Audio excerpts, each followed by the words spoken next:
This program features live coverage of an African safari and may include animal kills and carcasses. Viewer discretion is advised.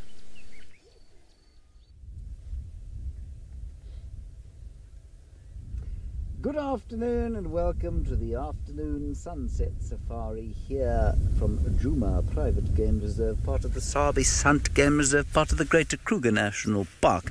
My name is James Henry. On Craig we have cameraman Bat.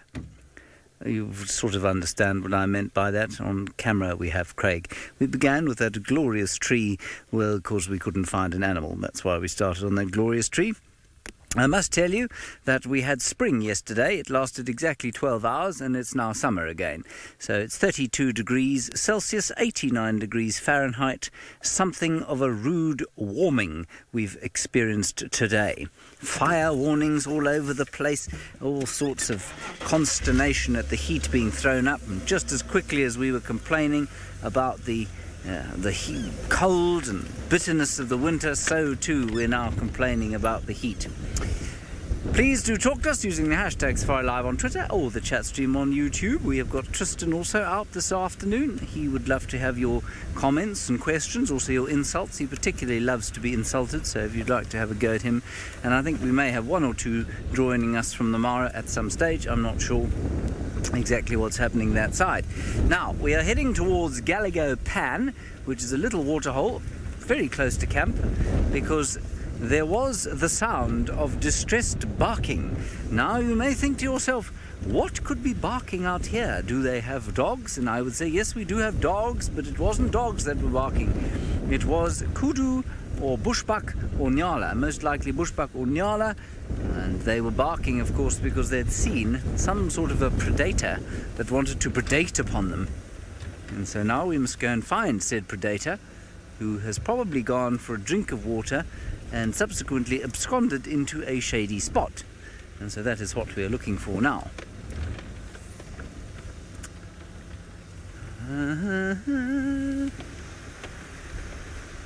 Alrighty, while we look for this predator sitting in the shade, let us go across to Tristan Dix, who is probably going to clean the nest cam now.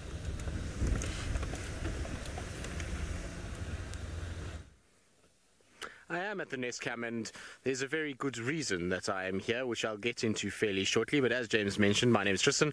On camera, I have got David today, which is always wonderful to be with David. Now, earlier today, our nest cam was a very, very busy area. There was a whole bunch of ellies that were around, and they've made an absolute mess of our lenses on our nest cam. And so it is that time of the day where one needs to go wading in to go and clean. So I've got my tools and my utensils. I've taken my shoes off, and so please excuse my ranger tan and my white feet. I'm going to look like a white-footed human as we go, and we're going to go wading in and try and see if we can just give this nest cam a little bit of a clean. Now, Conrad said to me that one camera in particular is going to be probably needing most of the thing. Now, also need to be careful of thorns, which is not ideal, so we'll just kind of wade through those.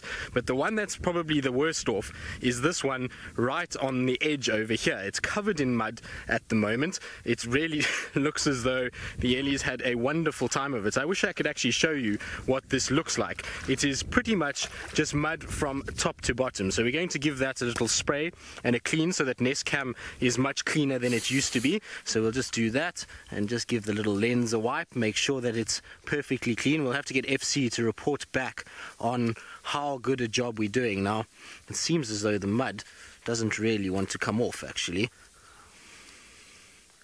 This better be the cleanest lens you've ever seen, and there better be no terrapins that are going to nip me on the toe, because that won't be so pleasant either. Right, that's one nest cam done.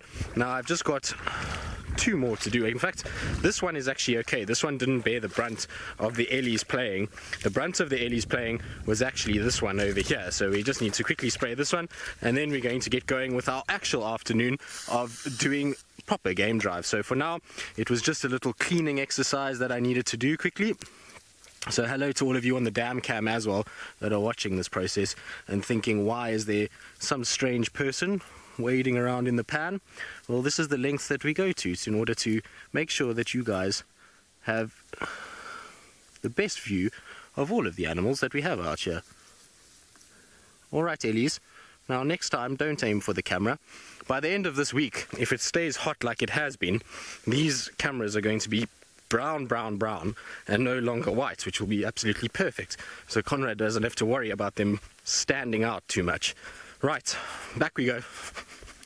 Quick little jog to get into the vehicle because I'm pretty sure that Faith does want to talk to me.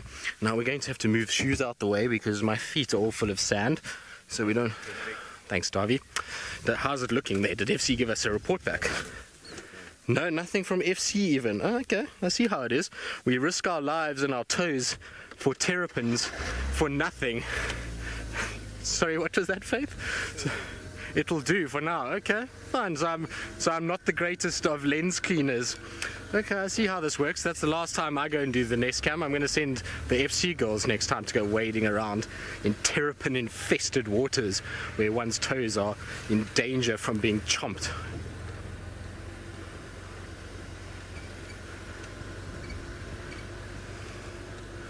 Car probably, but you know, I mean there could be. It's pumped water, so it's pretty fresh actually. It looks rather nasty, but it's actually quite fresh, that water. It's pumped up every single day from a borehole, and so the animals come and drink. And yes, I'm pretty sure a few Ellies dropped a number of boluses or balls of dung in there during the course of today, but it's okay. It's just grass at the end of the day and not going to hurt me too much. There could be some other little waterborne diseases like bilharzia that could be in there. I don't know. I've waded through much worse water than that. It's not the most vile I've gone through. I've gone through muddy, stagnant ponds at times, and that, when you smell the mud and it smells like rotting flesh, then you know you're in a bad place. That was absolutely positively quite fun, and given that it's quite warm today, my toes actually feel quite good about life. They are nice and cool now, which is absolutely perfect. Good, now we're going to carry on. We're going to go see if we can find Hosanna from where we left him this morning. While we do that, let's send you back across to James, who I think is investigating a different pan on the other side of the camp.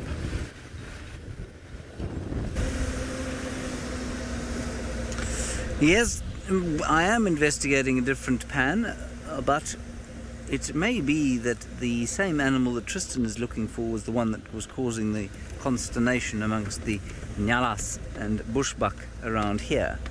We haven't had any luck yet. We did go past a road maintenance team that had not seen any leopards, so we will keep on our search. We haven't seen anything just yet.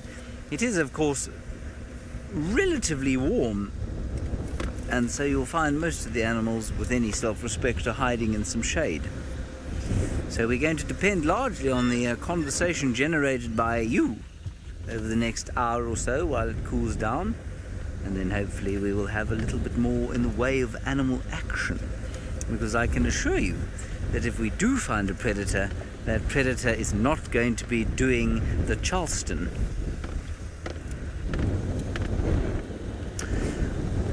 Byron, yes we do. We get both in theory. I've seen serval here a few times. I think all of us have. One caracal has been seen while I've been here, and so they are not common at all. They are common in some parts of South Africa, but over here, no, not many caracals at all. But yes, we do get them in theory. I've seen one caracal in the Lowveld here, so where I used to work up at a place called Ngala, which is about 100 k's north of where we are now. I saw one there once in 5 years of working there. What we'll do is pop down to the old hyena den and see if anything's turned up there. I've yet to see anything turn up there, I must be honest with you. That nest cam, though, is perfectly positioned. We did some great stuff today. We had 2 very nice elephant sightings from the nest cam, which was great fun. In one, there was a baby lying down right in front of it in the mud, frolicking about.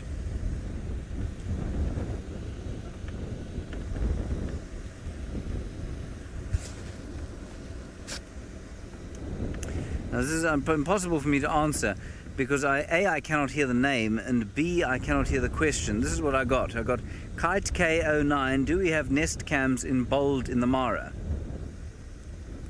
I don't think I heard it correctly. Faith, can we have it again? Links? with all Nest cams installed. I don't think we have links with all... Oh, I see, right, internet links. Okay, good, yes, we do. You can go to wildearth.tv and you can find our Nest Cam feed over there. So go to wildearth.tv and you'll find our Nest Cam feed. I'm not sure actually what it looks like on the website. I'm not sure if it is all three of them or if it's one, or I'm not sure. We've got three positioned around the pan, and we sort of use each one dependent on what's going there. I got it now, thank you. My brain's a little slow with the sudden onset of summer. It really is quite astonishing, and I told you it would happen. I said halfway through this month we would have the 12 hours of spring followed closely by the onset of summer immediately. That's exactly what happened yesterday. 12 hours of spring followed by summer.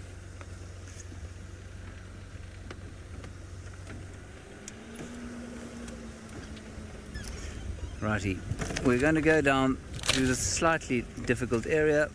While we do that, Tristan is also looking for predators, predating upon prey.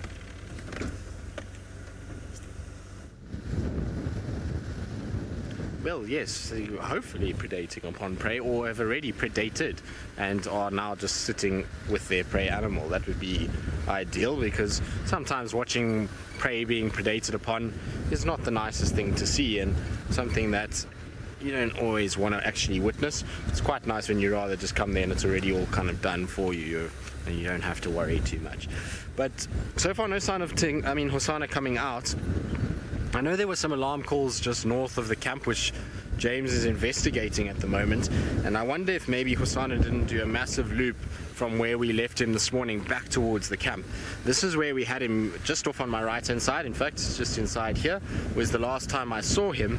And so what I want to do is I'm just driving this Gari cutline area to see if his tracks come out from this drainage onto the road, and then maybe along that fire break or across this into this block and then towards where James may be. If that's the case, then James is on a good wicket for Hosana, and I'll carry on and try and see what else I can find. If he doesn't come this way, I have a funny feeling he might have gone towards Buffelshoek Dam, so I'll go and check Buffelshoek Dam, and maybe there's another leopard then lurking around on that side. So far no sign though of him coming out, and this is quite an easy road to see tracks, which would be quite nice to be able to find him. Now, sorry Faith, if you can just repeat the name for me. It's quite blustery out here, so it's difficult to hear what's going on. I have to listen now and concentrate. Herb. So Herb, who is a new viewer to SafariLive. Well, welcome to the addiction, Herb. It hopefully will be a long stint of you joining us on our safaris, and you want to know about all the dead trees that we have in this area. So you'll notice there's many trees that don't have leaves. Some of them are not dead, Herb. Some of these are just trees that have lost their leaves for the winter period. We're right in the depth of our winter at the moment, and we will be starting to ease off into summer now, and a lot of those trees will then get their leaves again and be able to kind of look a little bit healthier than what they are now. Some of the other trees though, so like the tree that was way in the distance that David showed you, so that one all the way over there, that tree is actually dead. It is no longer alive, and what's probably happened there is elephants might be to blame. So you see how there is the dark bark of the tree, and then there's a lighter section there. Now that lighter section is not covered by bark, and what's happened is an elephant has come along and it has ring barked that tree. So it's used its tusk to pull off bark, and it's taken away the cambium layer, which is the transport system for this plant from its leaves to its roots, which is basically how a plant survives. So without that transport system and that cambium layer around the tree, it's unfortunately not going to survive, and so that's why it dies. And because we've got a very high elephant population in this area, it means that you do get this situation where a lot of these trees are dead and have been killed by ellies. And there's a lot that are still alive, but there are many that have been killed by ellies, so it is quite common to see dead trees. Now, luckily, something that is not dead is these impalas. There's a lot of them, and you can see there's a nice big male that is just shepherding some of the young boys away from his females. It's not really necessary at this time of the year, because Well, most of these females will already be pregnant. None of them are or should theoretically be in heat anymore. But you can see the male is just making sure those young boys know, off you go, down the road. You are not welcome near all the ladies. You've got to go through another year before you will be allowed to mate. And that guy, you can see, has got a big set of horns. So he really is going to be an impressive male for the females if they were to mate. And that's why he's kind of trying to keep these impalas to himself.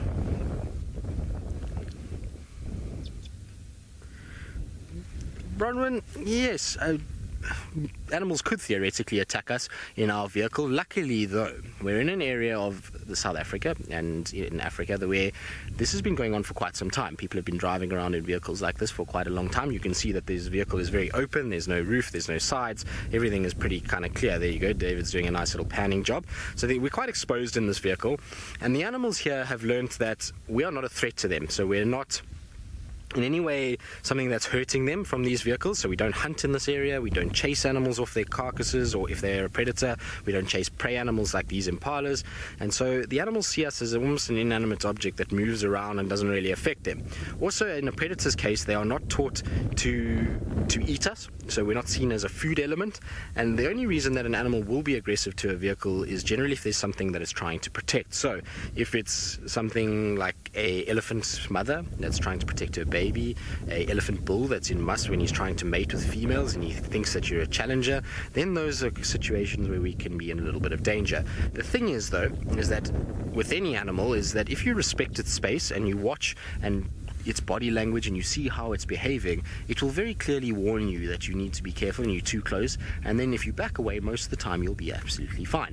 And then after years and years and years of being in these areas and people doing these kind of things, a lot of the animals here have become quite used to our presence, like these impalas, and you can see that they are just sitting and not doing anything. If I was to get out of my car now and walk towards these impalas, it would be a very different reaction because they are hardwired to know people as predators and a threat, and they'll all bolt off and run away. So a vehicle in their eyes is basically like another animal that's moving through here but is not a predator, and so they're quite tolerant of it, and the predators don't see us as food, and so they allow us to be fairly close as well. That's the best way to basically explain it. And so it's basically years of habituation and of driving around and respecting the animal space that they have now become comfortable with our presence and allow us to be able to view them the way that we have this afternoon, or that we will continue to do in this afternoon and in the years to come.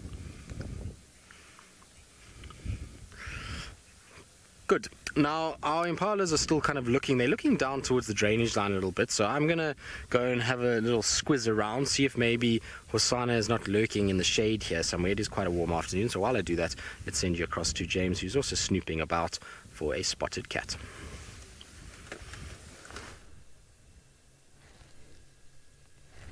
Too late, Tristan. Here's Hosanna. He's just come out of the drainage line to the north of Gallagher Pan, and I don't know where he's going. I suspect he might be going for a little drink. And as I said, of course, these predators are not going to be moving around in this weather. They'll always be lying in the shade, and there he is walking around in the full sun. Very nice to see you, old fellow. You gave Tristan the run around this morning, and now thou shalt not do that today.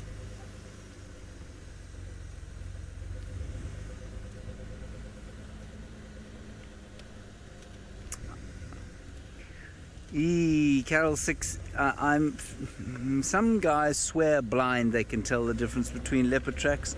I'm not one of them. I personally think it's quite difficult. I think someone like Herbert, and if you haven't met, oh look at this, this is beautiful. If you haven't met Herbert, Herbert is our game scout, tracker extraordinaire, naturalist par excellence, and he reckons that sometimes he can tell the difference between different male leopard tracks. I find it very difficult. Hukumuri, for example, interestingly has a hooked third digit on his left foot, apparently, and his hooked third toe on his left foot. I can't see it myself.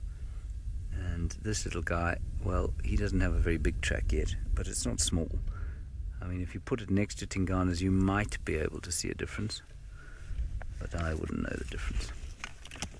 That's magnificent.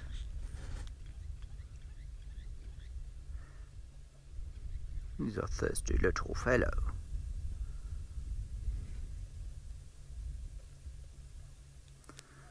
So Hosanna is not only always a pleasure, he is also the great rescuer of 90% of our shows from the last 3 weeks. His arrival back here and his desire to stay around us has been an absolute revelation, really, because if we hadn't had him, it would have been very quiet on the cat front. The lions haven't been around. His constant killing has managed to bring in his father on numerous occasions. It's brought in Tundi, his sister, more than once. So absolutely, it's been a huge blessing to have him with us.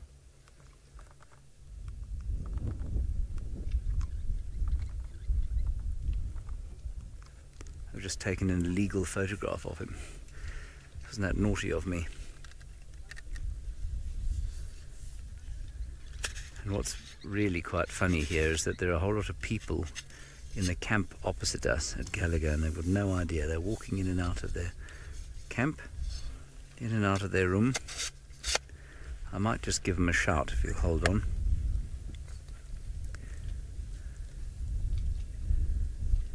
Let's see if they come out again. Pitiki, I think stripes would probably work just as well as spots, you know. I think it just happens that they evolved in a different place from tigers, and I suppose tigers are that much bigger, you know, and possibly spend a little bit more time in slightly more open areas, but I'm not sure that that's true either. So no, I actually couldn't tell you.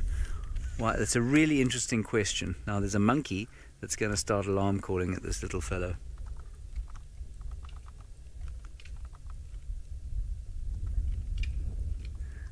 You hear him just going ting, ting. Ahoy in Gallagher camp. Do you hear me? I don't think they can hear me, everybody. No, I think they've seen the leopard though. That's good.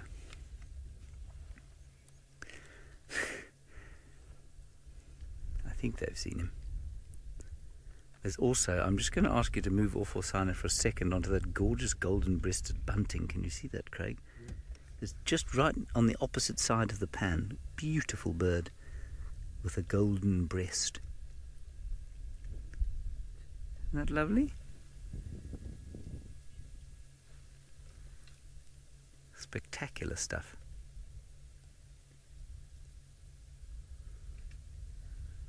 Cool. Okay, let's go back to the leopard.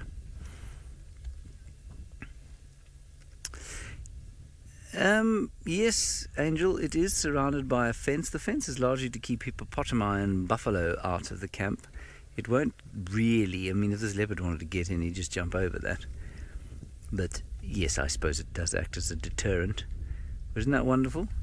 Can you imagine how wonderful it is staying in a camp outside which a leopard is having a drink? Just very special indeed. And he's so chilled, you see, that even if he sees those people there, he's not going to have a worry about them.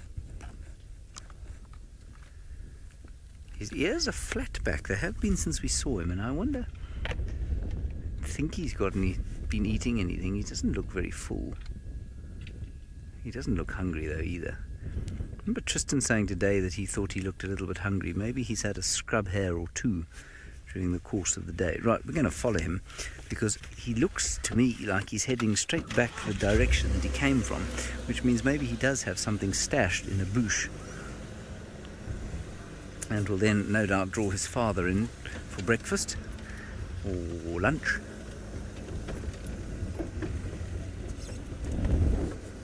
What a stroke of luck that was. We just came round the corner, thought we'd check the pan once more, and there he was. He's slinking back down into the drainage line to the side of the road.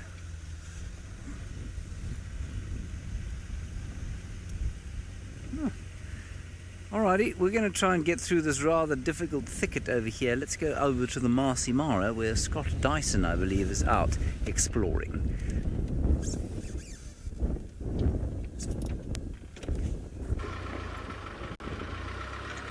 Hello everyone, welcome on board. My name is Scott and I'm teamed up with James Kaimoe Muredi.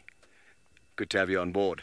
I've just repositioned the vehicle because I realized I was about to head into an area where I know we would have lost signal. We're in kind of a funny little area going up a hill with quite a thick forest in it. So I've stopped here and I'm just going to let James show you the lie of the land where we currently are.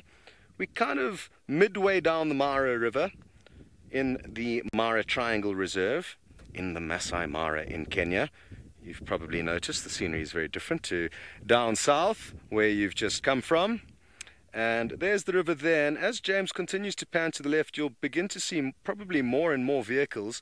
There's quite a few vehicles waiting at two main crossing points, and there's quite a few zebra building up there, but it doesn't look like they're going to cross anytime soon. So I've decided to try our luck elsewhere, hence moving on.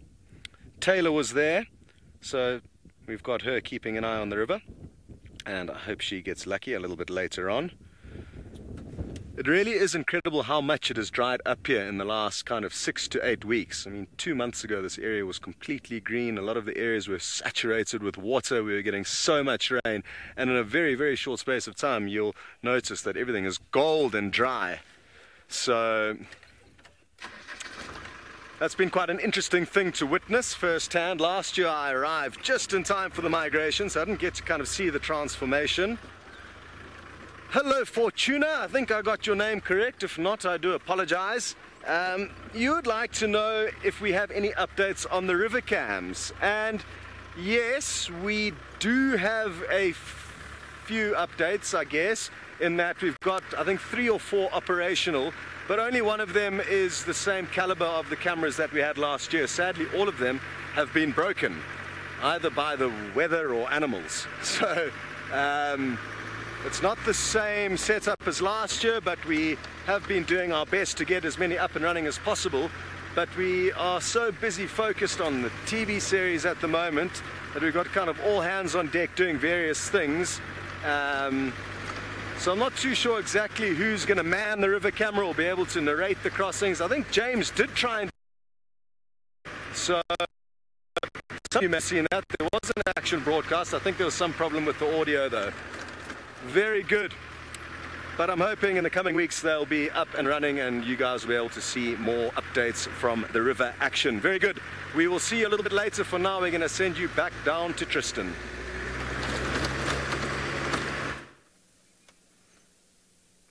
Indeed, Scotty, and good to hear Scotty's out and about. It's been a while since I've heard from him, and hopefully he's having a good time up in the Mara.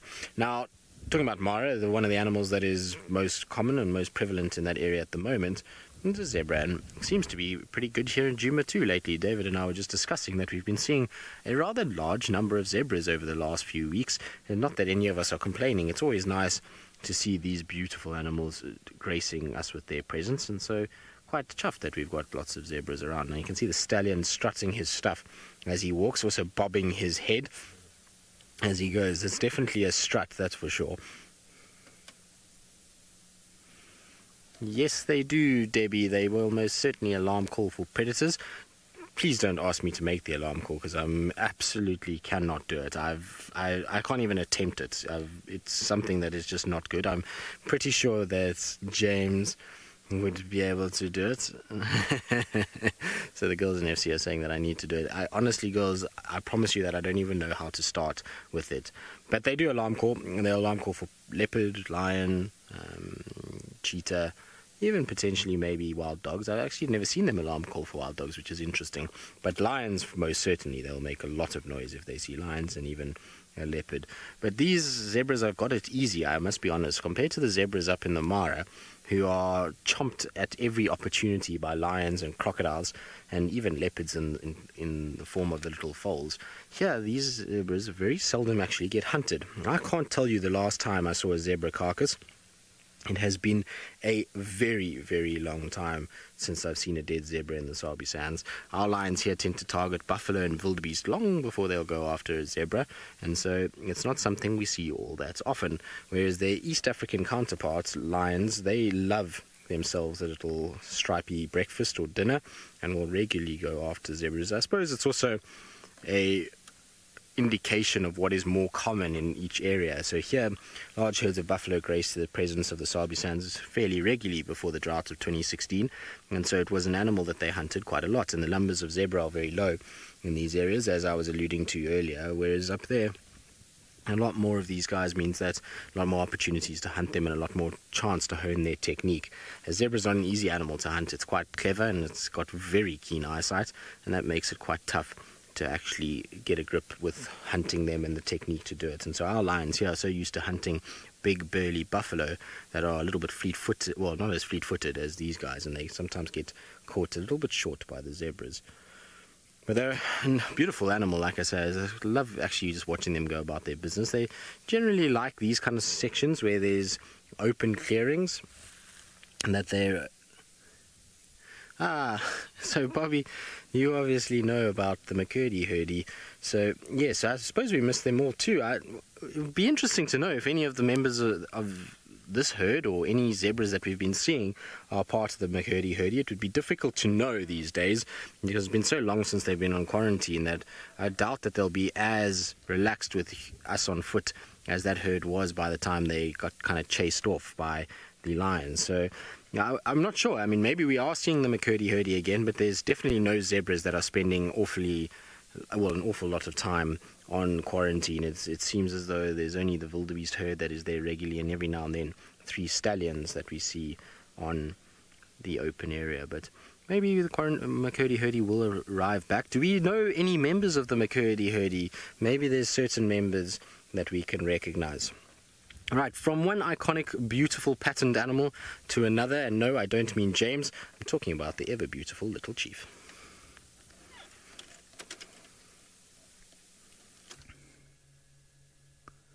Well, there is the beautiful Little Chief being rack-focused to as we speak by batters, and he has gone to sleep as predicted in the shade. There is absolutely no way we'd ever have spotted him here if we'd driven past just 5 minutes later. He is behind a bush, invisible from the road, and invisible unless you're pretty much where we are sitting, and we're sitting no more than 5 meters from him, and that's about 18 feet or so. So I'm just going to speak quite quietly. I often wonder if they are affected by the sounds of our voices. I'm 99% sure that Thandi, for example, who is his grumpy sister, is absolutely affected by our voices. She certainly seems to react in a negative fashion when we speak too loudly around her. And so I'm going to attempt to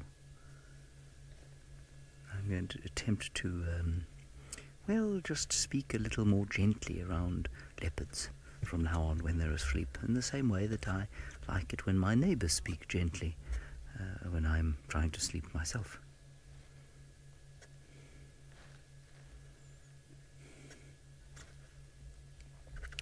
David, it depends very much on how much personal hygiene I've been engaging in. At the moment, what they can probably smell is Protex soap mixed in with a little bit of oil from the car, some gasoline, some brake fluid and a little bit of clutch fluid, combined with some washing detergent and a bit of Craig's very fine aftershave lotion. Yes, there is no way that they can't smell us. They have extremely sensitive noses. I think, however, interestingly, that the vehicle masks our human scent, as does our propensity to shower with soap and that sort of thing. Well, the merciful propensity of most of us. Some people don't engage in much soap and showering, and that's, of course, to the detriment of their fellow human beings. But that would be pretty obvious as a smell to this leopard. And I think that the combined smell of the car and our sort of hygienic smells are relatively unintimidating to him. So there's no question that animals smell human being and they are intimidated by human being. And although he sees us in this vehicle, or I don't know exactly how he sees us in this vehicle, he certainly doesn't see us in the same threatening way as he sees us when we're on foot. I think that that effect, and the effect of the vehicle and the smell of the vehicle and our hygiene, makes the effect of our smell that much less on him. Same does not apply for elephants. It's quite interesting. When you're with an elephant herd and the wind switches and it blows towards them, they definitely pick up something that they don't like. And even if it's just a little twitching of the trunk to sort of smell towards you, it's very definite that they pick up a scent that they're not very happy with. But the leopards, no, they don't have the same effect, which is interesting.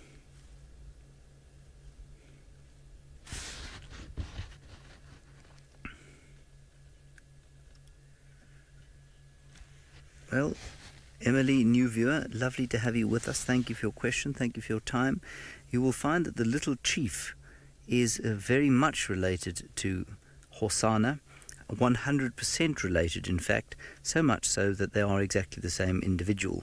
So Hosana means little chief, Emily, and so Hosana and little chief, we just use them interchangeably. This is Hosana, this is the little chief that we're looking at here. His mother, of course, was Kurula, the great queen of Djuma, passed on, now some 16, almost 17 months since. And her daughter, her first daughter, Tandi, has assumed the mantle of Queen of Djuma, taken up her old territory, quite interestingly, which fit the story quite nicely. I don't think she knows she's the queen, but that's what some of us like to call her. I know there were some people who said on social media the other day that they didn't like the fact that we were calling Tandi the queen, that only Karula could be the queen and there would be no other queen ever. Well, that's okay too. That's absolutely fine. It's quite fun to have these opinions on animals, especially as it doesn't really affect the animals.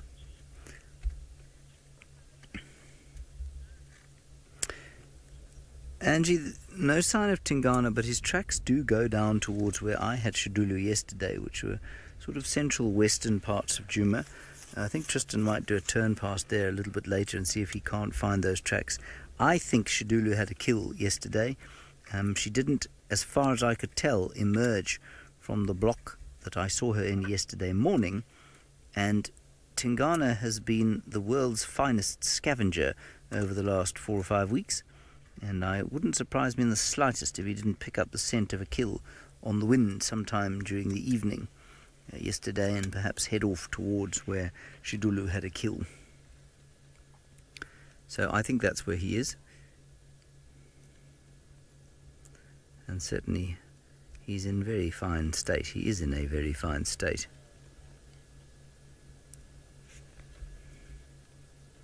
Well, this cat ain't going nowhere for quite some time, so I think we'll stay here. I don't think there's any reason for us to leave. Having some nice chat about him. And it's not like driving around in this sort of heat is going to help matters much. And I'm sure as we sit here, a couple of birds will come past. It's actually an excellent birding position. Right, poor old Tristan. He is driving around in the heat.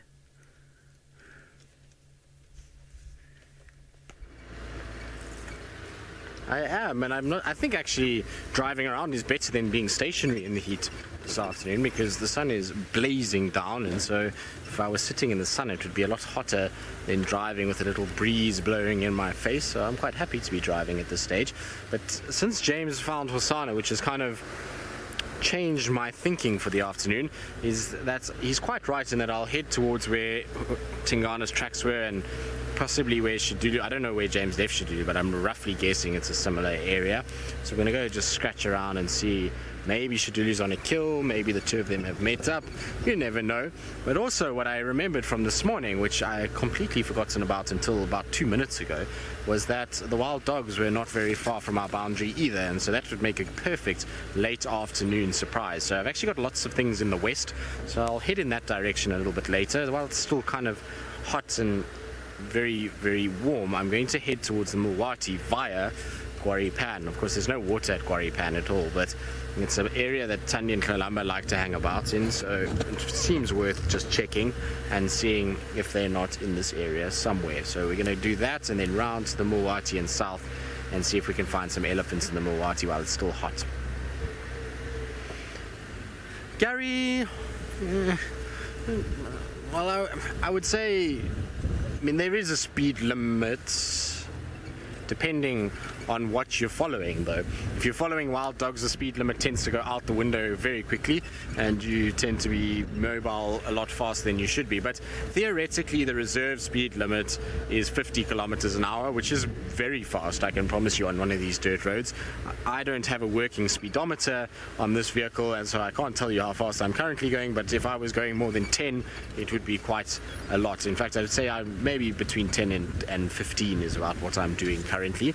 But normally we would on average do about 20 k's an hour as driving, maybe not even 15 k's an hour.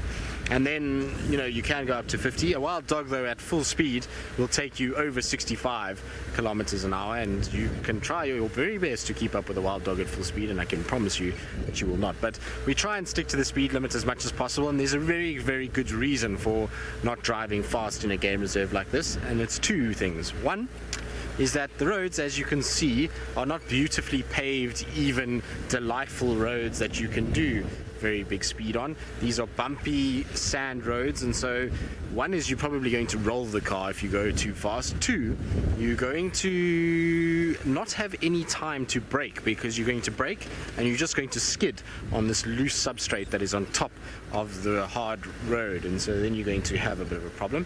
And the main reason is that there's animals that walk around here, and if you're driving like a hooligan, you undoubtedly are going to hit something, and you might hit a few small things which would result in their death, which would be very, very sad, but you would also probably kill yourself at some point, because I can promise you, if you drive your car at 60 kilometers an hour and park it up the rear end of an elephant, you're not going to be coming off very well at all. In fact, you will probably be dead, because if you do not actually kill yourself in the accident, the elephant most certainly will get you after it's had a car parked up its rear. It's not going to be in any good mood at all. So speeding out here is just silly. It's no point, and is only going to end up being dangerous for yourself and the other inhabitants that live out here. So best just to avoid speeding and to drive like I am, like you're driving Miss Daisy.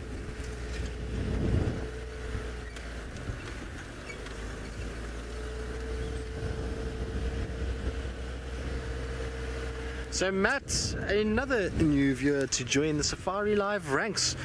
You obviously just joined us, and so you wouldn't know when the winter started, but the winter basically, Matt, starts in around May. So the beginning of May, our autumn or fall comes in, and we start to get into the winter months, and slowly but surely we then get into the deeper winter, which is sort of June, July, August, and now we start coming to the end of it. So we have a very short winter period, June, July, August, and then September it starts to become absolutely beautiful, and we have about a 2-week spring, and then we go into the ridiculousness that is summer, where temperatures go to 40 degrees Celsius quite regularly. So it's not very pleasant in the summer months. It can get quite hot, but it's my favorite time of the year. I love summer because it's warm, and well, I don't have to wear about 40 layers like I do in the winter, although it is a very pleasant day today, so I've got actually no basis to form my hatred of winter when you get winter's days like this. But I can assure you, Matt, a few days ago it was rainy, it was cold, and it was thoroughly miserable for a winter's day. So it's, at least, you know, we have a fairly decent weather most of the year, so I can't complain too much. But yeah, winter starts May and ends around June, July, August. We're kind of still into winter and then ends there. So it's not the longest winter in the world, and definitely not the worst winter. Right, well, I'm going to keep going along this area. We're going to try to see if we can find some ellies. Lots of tracks heading towards the Mulawati. So while I go and track down these ellies, see where they've gone, I'm going to send you back across to Scott in the Mara. And I wonder what his plans are for the afternoon, or if he's managed to find anything as yet. I'm not sure if you guys can see, but I think I've got a bug in my eye. Ow. Welcome back, everyone. I'm told you have been discussing the seasons with Tristan down in Djuma. Here on the equator in Kenya, we don't really experience too much of a change in seasons, and the kind of temperature and weather conditions are pretty similar throughout the year, outside of the kind of rainy seasons. Now, very good. What I would like to do is show you this map, and just to kind of get you orientated, for those of you who are new to this part of the world, we operate in the Masai Mara National Reserve, also known as the Triangle, this pink area. Across the river from us is the National Reserve. Over here, we did spend time here last year, but now we've focused our efforts and concentration here, which I really think has actually helped us. Now I'm just going to page over to get you a more zoomed in version of the Mara Triangle where we operate. Where you were with me earlier, I was over here, and we've moved all the way up to just past here now. It's probably about 10 miles, and this general area that we're in over here has got a lot of wildebeest in. This is kind of where most of the wildebeest that have pushed in on the western side of the Mara River have moved to. So I'm hoping to show you some wildebeest, as well as hopefully the sausage tree pride of lions. Brent had their tracks somewhere here this morning, so that's where I'm going to be heading, which is in and around the Salt Lick area. The last place the Owino pride was seen was here, but interestingly, both the Owinos and the sausages, who were both in these areas yesterday, were all the way over here for quite a long time as the migration arrived, and it was interesting to see them that far out of both of their territories. So that is that. I thought I'd just give you an idea on what's going on with where we are. And for those of you who are new to SafariLive, just give you a better idea of how the Masai Mara works.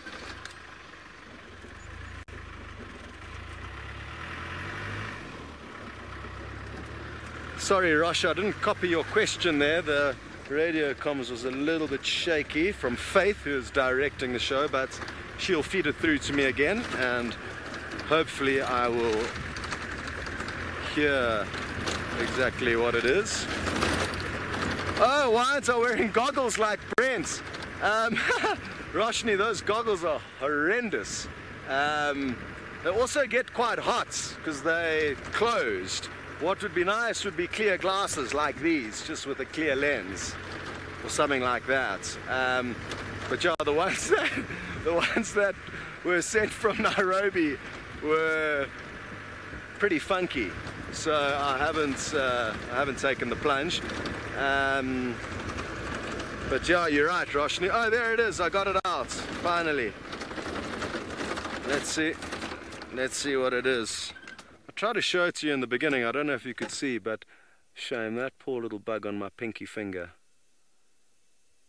drowned in my eyeball. Not a good way to go. I apologize. I'll say a quick prayer. Humming prayer. Okay, very good. We can now send it off to bug heaven. Goodbye. Very good. There's a few zebra. James can just show you kind of briefly as we skirt along here. There's a few zebra and wildebeest, so we're beginning to get into the right area, and hopefully there will be just more and more of these as we head further down this road. So we'll call you back when we get to more of these beasts, and in the meantime we'll be sending you down to James.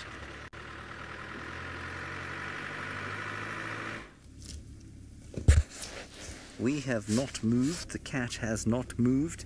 Craig was just saying to me, whenever it's cold we tell people that these cats are sleeping because it's cold, and whenever it's too hot we say the cats are sleeping because it's so hot. And that's, I suddenly realized that was of course absolutely true.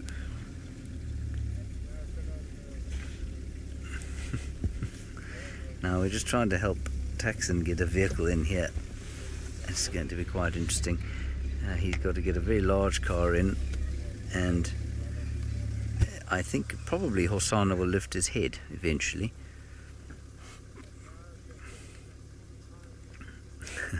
Shame.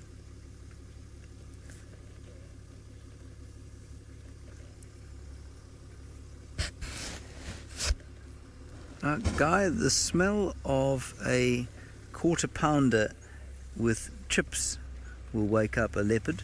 No, I don't think there's anything necessarily that will wake up, the smell will wake up a leopard, except if it's the smell, the obvious smell of some prey. So for example, if he smelt a duiker or impala coming on close by on the wind, definitely he'd stick his head up.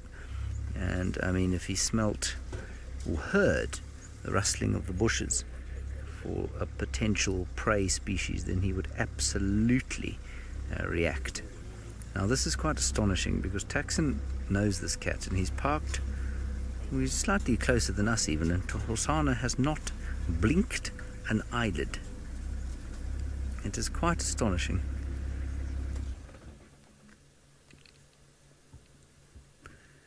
He's the best little cat, this, he really is. He's a very special animal to have around, and when he does eventually go off and set up a territory most likely somewhere else, it's going to be very sad.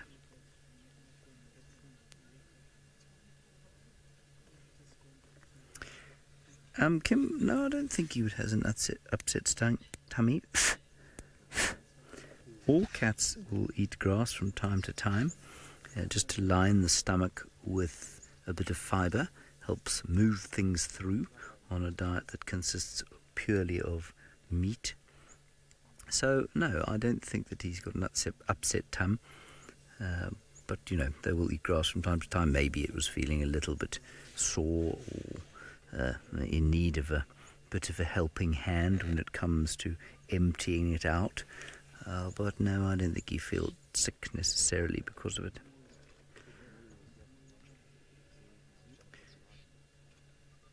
He's very, very comfortable. And that panting is just because of the heat. It's not because he's full. But he's not skinny. Tristan said he thought he was looking a little bit skinny this morning, and I mean, I can see why he said that, because of course he's been so fat since he got here. But at the moment, he's not fat at all. But he's certainly not skinny. He's looking in prime condition. He's looking in magnificent condition. You might just be able to hear the clicking away of shutters as people take endless photographs.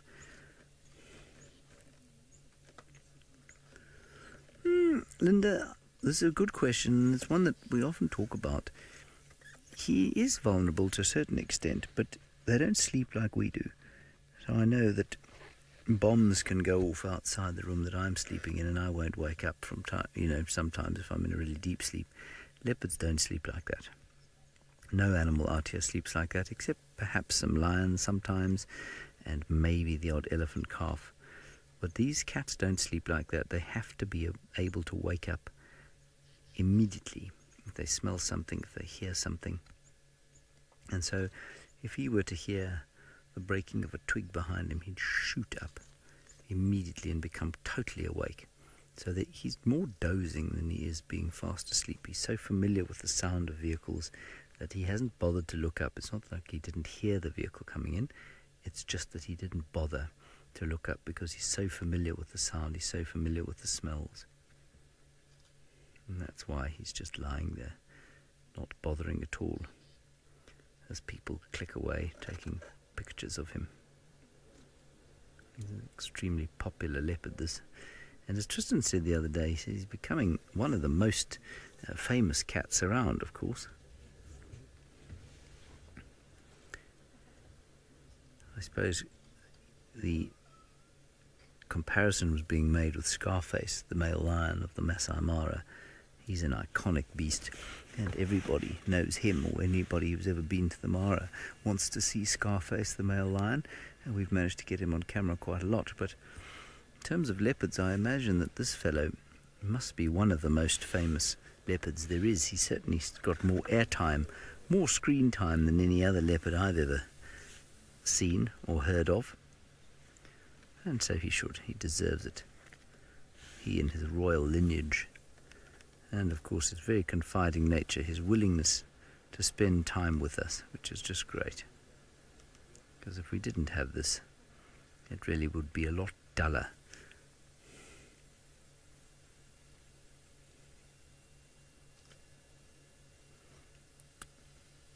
Never too late. We are very close by to him. We're only about 5 meters away. And that is about, as I say, multiplied by 3.25, you get to roughly 17 feet or so. And I'll tell you that the person in the back of Taxon's car is about 2.5 meters from him. And he has not looked up at all. He's completely relaxed. Now, the danger here is, of course, that if somebody was to get out of a car, well, then he would react very differently. And nobody is likely to do that. But the danger is that, not that someone's going to get out the car, but the danger is that people will feel like this cat is tame. He's not tame. This is a wild animal. And we really need to remember that. The other day he was walking straight through our staff village. He walked round past Eggsy, the editor's room, between Geraldine and Kirsten's rooms, and then out through the Djuma staff village. And it's very tempting to kind of think of him as being like a sort of family hound, if you like, or family kitty. He ain't that. He's a wild leopard. And, you know, while his comfort around us is very pleasing for now, it's not something that I think is going to last. It's not something we must take for granted or mistake for some kind of tameness, because he's certainly not tame at all. He's a fully wild male leopard with immense power, strength, teeth, claws, and the ability to lose his temper extremely quickly. Right, I'm not sure what Scott is on the hunt for in the Masai Mara, but of course there's so much to look at in the Masai Mara that I've no doubt Scott will tell you about something interesting in the Masai Mara very shortly. Well, everyone, as you can see, we have come across some better numbers of wildebeest and zebra. What an awesome scene this is. Wasn't too much further down the drag after you recently left us. And oh, I wonder where that vulture's dropping down to. Oh, just going to another tree. There are so many vultures around at the moment that it's hard to kind of read into seeing them too much unless they're plummeting out of the sky down to the ground. Then you know that they're feeding on a kill. But even then, it's probably being kind of left by predators already. So it's just the excitement of the vultures squabbling over the food. So, oh, there's a nice lappet-faced vulture. The monster of all the vultures out here. These are the biggest. And they've got that distinctive bare head and massive beak. What are you thinking about? What would be interesting to know, and there are some really fascinating studies being done, I know, on vultures getting tagged down in South Africa. Brent shared some fascinating information on some vultures that have been tagged and are getting kind of tracked on their movements, and they're moving thousands and thousands of kilometers. It's astonishing how far they move from one country to the next. One vulture had actually been caught twice and kept alive for the medicine trade, and it's been rescued twice because obviously the people didn't find the radio transmitters. There's some really epic stuff going on with vultures and the way they are being tracked. But what we must know about, or what we must assume about a lot of these vultures, is that they may have traveled thousands of kilometers to cash in on the migration and the bounty that it brings with it. Emily, you would like to know if we kind of... Oh, James has spotted something. What have you found there, James? There were some birds. Oh, there they are, higher, a little bit higher up. I don't know if we're going to hit the roof. There they go. There's some marabou storks catching some nice warm thermals. It's a nice warm afternoon. And off they go. They were on the ground like 2 minutes ago, and now they're all the way high up in the sky. I'd love to be able to float around like them. Imagine. Absolutely awesome. Those are ginormous birds. Their wingspans are massive, around 2.5 meters. So longer than your average door frame that you walk through. It'll give you a good perspective. Now, I completely forgot whose question I was answering, so I apologize, but it was something to do with us keeping track of kind of the numbers of animals out here. We don't, personally, but I guess by us being here, sorry, Emily, by us being here, we kind of through default are doing some research of our own, especially with kind of the lion prides. We find we're getting to know quite a lot about the lions, that there hasn't been a lot of research done on the lions in this area, and they do act very differently to the kind of regular prides in most other wilderness areas, in that they tend to split up and kind of break apart from their original natal prides, the females. So there's lots of splitting and kind of merging that goes on. So we kind of, I guess, helping with working out a better idea of what goes on with the lions. But in terms of the numbers of the migration, it's a very difficult thing to calculate. I don't even know how people do calculate it in the first place. What I can tell you, Emily, is that there is a lot more wildebeest and zebra still on the way. I've got some friends that are busy guiding trips in the northern Serengeti, which is probably, I mean, the border to Tanzania is probably only about 10 miles in a straight line to the south of where we are here, maybe 15, and then you're into the Serengeti. So I've got friends there, and there's lots of wildebeest still steadily making their way north into the Mara, so you will be seeing a lot more. Very good. Well, we're going to keep pushing on in the hope that we're going to find either the Owino pride of lions or the Sausage Tree pride of lions. That is our goal, and while we carry on that quest, we're going to send you back down to Tristan. Good luck, Scotty D. Hopefully you shall find what you seek, and that you will get the Owinos or the sausages. Now, what we've been doing is busy tracking an elephant herd, and you can actually see across the road here how the elephants have crossed and just made this road almost smooth. I drove here this morning, so those tracks are all on top. Pretty sure this is the herd that was on the nest cam that made me clean the nest cam a little bit earlier, and they were coming towards Twin Dams, and it seems as though they have already drank and have disappeared already, because their tracks go straight to Twin Dams and there's no elephant at Twin Dams, which generally will mean that they've already crossed south over our boundary, which is not as ideal as I'd hoped for. I was hoping that I was going to catch them just at the water hole as they were drinking.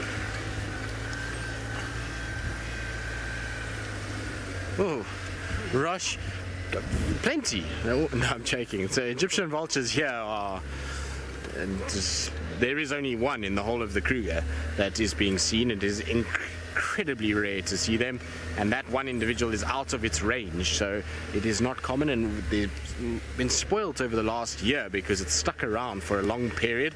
Most of the Egyptian vulture sightings that had been recorded in Kruger previously had been quick sightings for a day or two and then gone, but this particular juvenile has actually hung around for quite some time and has done its thing and has now moved off. Well, as far as I last heard, it was somewhere close to the Mozambique boundary, so I don't know if it's making any appearance, but it would be nice if it did make appearance on Djuma, because that would be a huge record for the Sabi Sands. In fact, I don't think there is a recorded case of an Egyptian vulture here in the sands yet, so no Egyptian vultures for us at this stage. Now, what I wanted to show you while I'm here is that we've come to Twin Dams, and I just wanted to show you how dry things are at the moment. So we've been talking about that it's dry. There you can see all the mud on the left side of Twin Dams at the moment. Now, last year when we were here with the leopards pretty much every day, this time in August, spent a lot of time with Tamba and Hosanna at this dam. In fact, like I say, almost daily I was in this area, and this mud was not exposed at all last year, so this gives you an idea of how much drier it is. We really didn't get a good year of rain, and the waterhole itself is being decimated, and as soon as things like elephants come here and they spray themselves and throw water all over the place, and we get hot windy days like this is all going to dry up very quickly. And I would say that this pan is in danger of drying by the end of this winter period. You know, our next rains theoretically should only be in October, end of September, October, and if we get another month of hot windy conditions like this, we're going to really struggle to have water around. And if you think this is bad, you must see Treehouse. Treehouse is also not looking good at all. so never too late. You say that is very dry. It is, isn't it? It's quite astounding when you see it, that it's as dry as that. It's a bit of a shock when you kind of come around the corner and you see just how dry it actually is at the moment. And like I say, if you think that's bad, Treehouse is not looking any better either. Treehouse is being reduced to a small puddle at this rate and really doesn't have much in the way of water in it. We'll go past there now. We might as well do a little dam run and go and check what's happening at Treehouse. Maybe Tinganana is sitting at Treehouse and is having a little rest by the dam. It would be the first leopard I've seen at Treehouse or heard about at Treehouse since I've been back. I don't think I've even tracked a leopard past there in almost 4 weeks of being back on Djuma, which is a massive surprise because this time last year it was one of the roads I would drive every afternoon. It was basically a route I used to go. It was off quarantine to Treehouse Dam, and then along Treehouse I would come towards Weaver's Nest to Twin Dams, and invariably by the time I had done that loop I had found myself a leopard somewhere along there. So it's a very far cry from what we saw last year. Now it seems like the pan in front of camp is where we need to check, and Buffelshoek Dam as well. So things have changed slightly. It's not quite the same system that we had last year, and it'll be interesting to see if maybe as winter pushes on, if Treehouse just gets abandoned. And I think there's a reason for it. My initial feeling is that both Treehouse and Twin Dams, the water is not good at the moment. You saw with the elephants actually didn't drink much there. They kind of walked down to that water and it looks like they splashed a bit and then just walked off. They didn't spend any vast amounts of time drinking, otherwise we would have seen a lot of water off on the sides of the banks, which I checked there wasn't. And so it means that the water itself is probably so kind of old and stale and has got dung and all kinds of things in it that it's just no longer tasty for the animals, and that's why they're not drinking there nearly as much, and therefore that's not attracting the predators as much. So I think that's part of the reason. The other reason is that the shake-up in our leopard world as well as our lion world has meant that a lot of the cats are not spending that much time on that section. The only 2 cats that we used to see on that area after the shake-up was Shidulu and Hukamuri. Now Shidulu has been a lot in the west and Hukamuri hasn't been here at all, and so that's why we've really seen very little around Treehouse Dam. But I'm hoping this afternoon is the day that Tingy is sitting there having a rest in the shade, just watching over the water point. It would be quite nice if that was the case.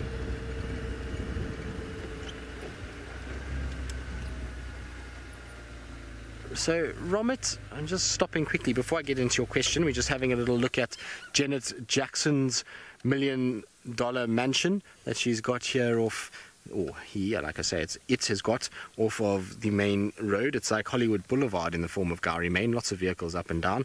It really is the hub of this area, and that's why she's here. She's got a good spot, but the clever thing with her is that her whole and her entrance to her house faces away from the dust, so not only does she have a nice view and is right on the main drag, but she doesn't have to deal with the dust too much either, as it comes from all the cars that barrel up and down all over the place. But no sign of Janet Jackson today. Maybe it's a little warm, maybe she's tanning by the pool on the upper floor at the moment, I don't know. Anyway, we're talking about water and about all kinds of things, and Romit, you were asking about water and whether man would get involved in trying to solve the water problem that we have. And I say problem because it's very dry and obviously our dams are drying up, and so we are indirectly already doing it. The fact that we're pumping a pan in front of the camp is providing water for animals daily. Without that little pan would have been dry long ago, and we wouldn't have seen Hosanna there, we wouldn't have seen any of the Ellies that have been around. In fact, it would have just been quite dire. So we are in some respects providing water, and many of the lodges are pumping pans. I know Nkoro's got a pumped pan.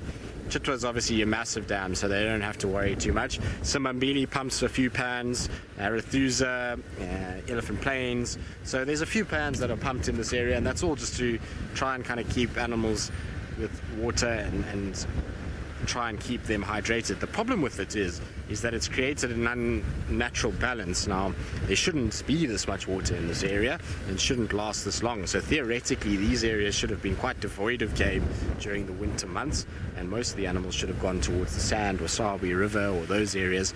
And so water in the Kruger and even in the Sabi Sands is a contentious issue at the moment.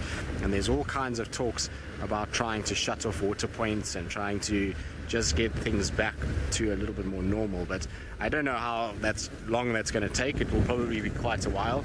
In the Kruger, they've already implemented it. They've blown the dam walls on I don't know how many different pans, and some massive dams. When we talk about dams, we're talking about ones that are bigger than Chitwa. They've blown the dam walls up and those have now run dry, and it's going to be interesting how that shapes the landscape for all the various animals, and whether or not the drier, more arid species like eland and Tessaby and hartebeest start to actually make a resurgence and roam and start to be seen more than what we have seen them over the last few years. It will be very, very interesting. Right, now I'm going to go along towards a tree house dam in the hope that it's going to give us a little gem, and while I do that, let's send you back across to James and the ever so sleepy Hosanna.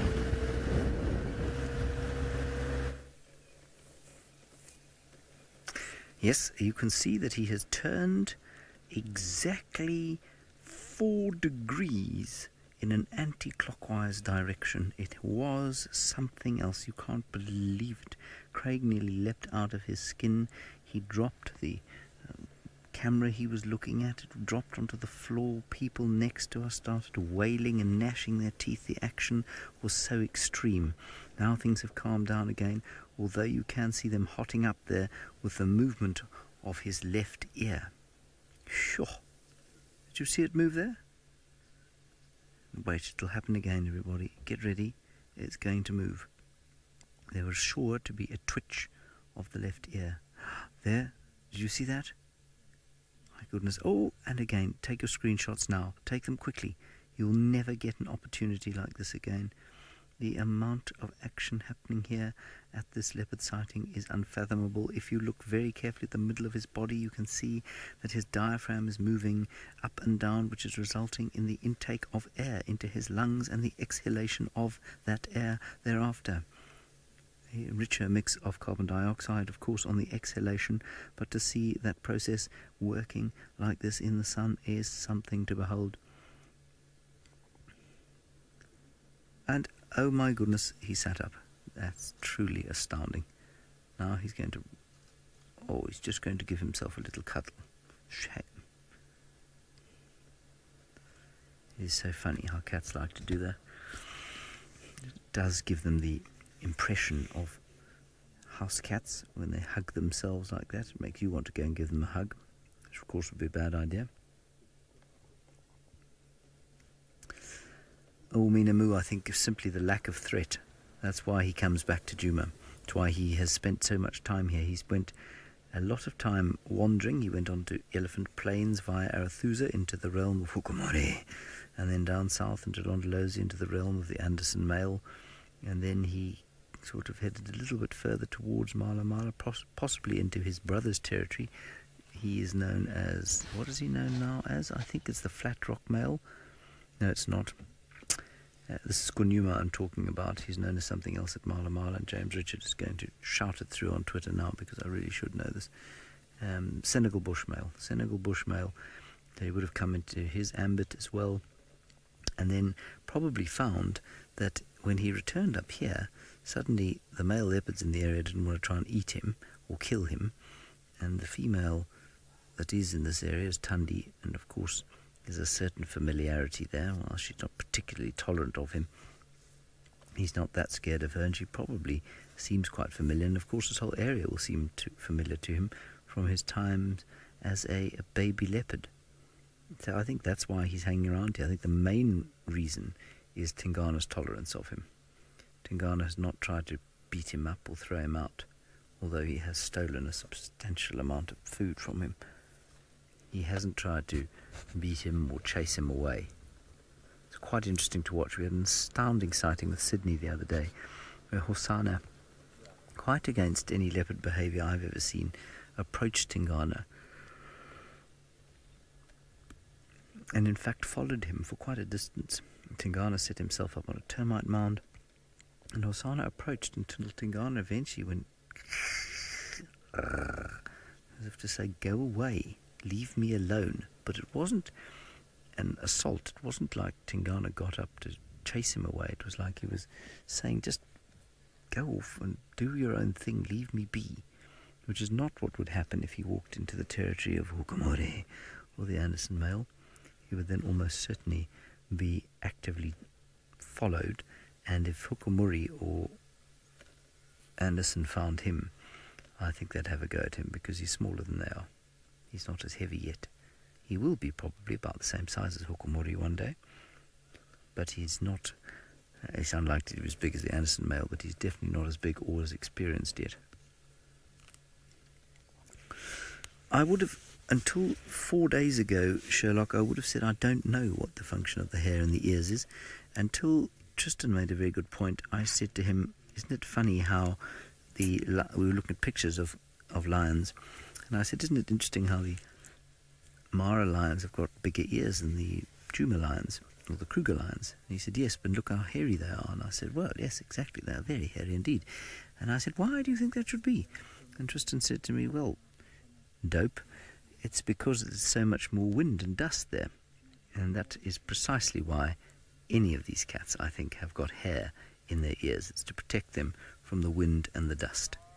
So it's like a filter. It will catch the dust, hopefully, and help filter out the wind, and in that way make sure that they can look after one of the most precious senses for a lengthy period. So I think much in the same way that we have hairs in our noses, believe it or not, that does actually have a function.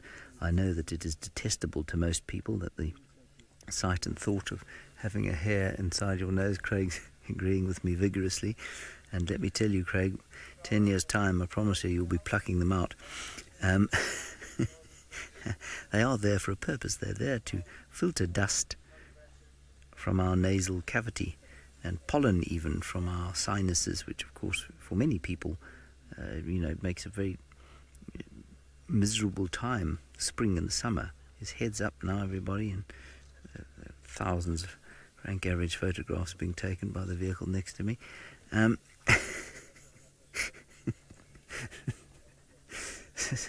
Soon to be thousands of bored family members back home. Anyway, that's why they've got hairs in their ears, I think.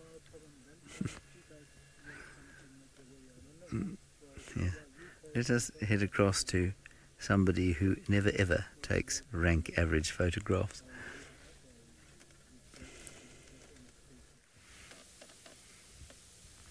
Well, no, that's a lie, James, and you know that just as well as I do, so we can't claim that at all. But anyway, we're sitting with one animal that won't mind the fact that Twin Dams and Treehouse Dam is slowly but surely evaporating before our eyes. There's a little relaxed steenbok that is not moving at all, and I was saying that they won't mind because if you look at Treehouse Dam, well, pretty sorry, isn't it? It's a shadow of its former self.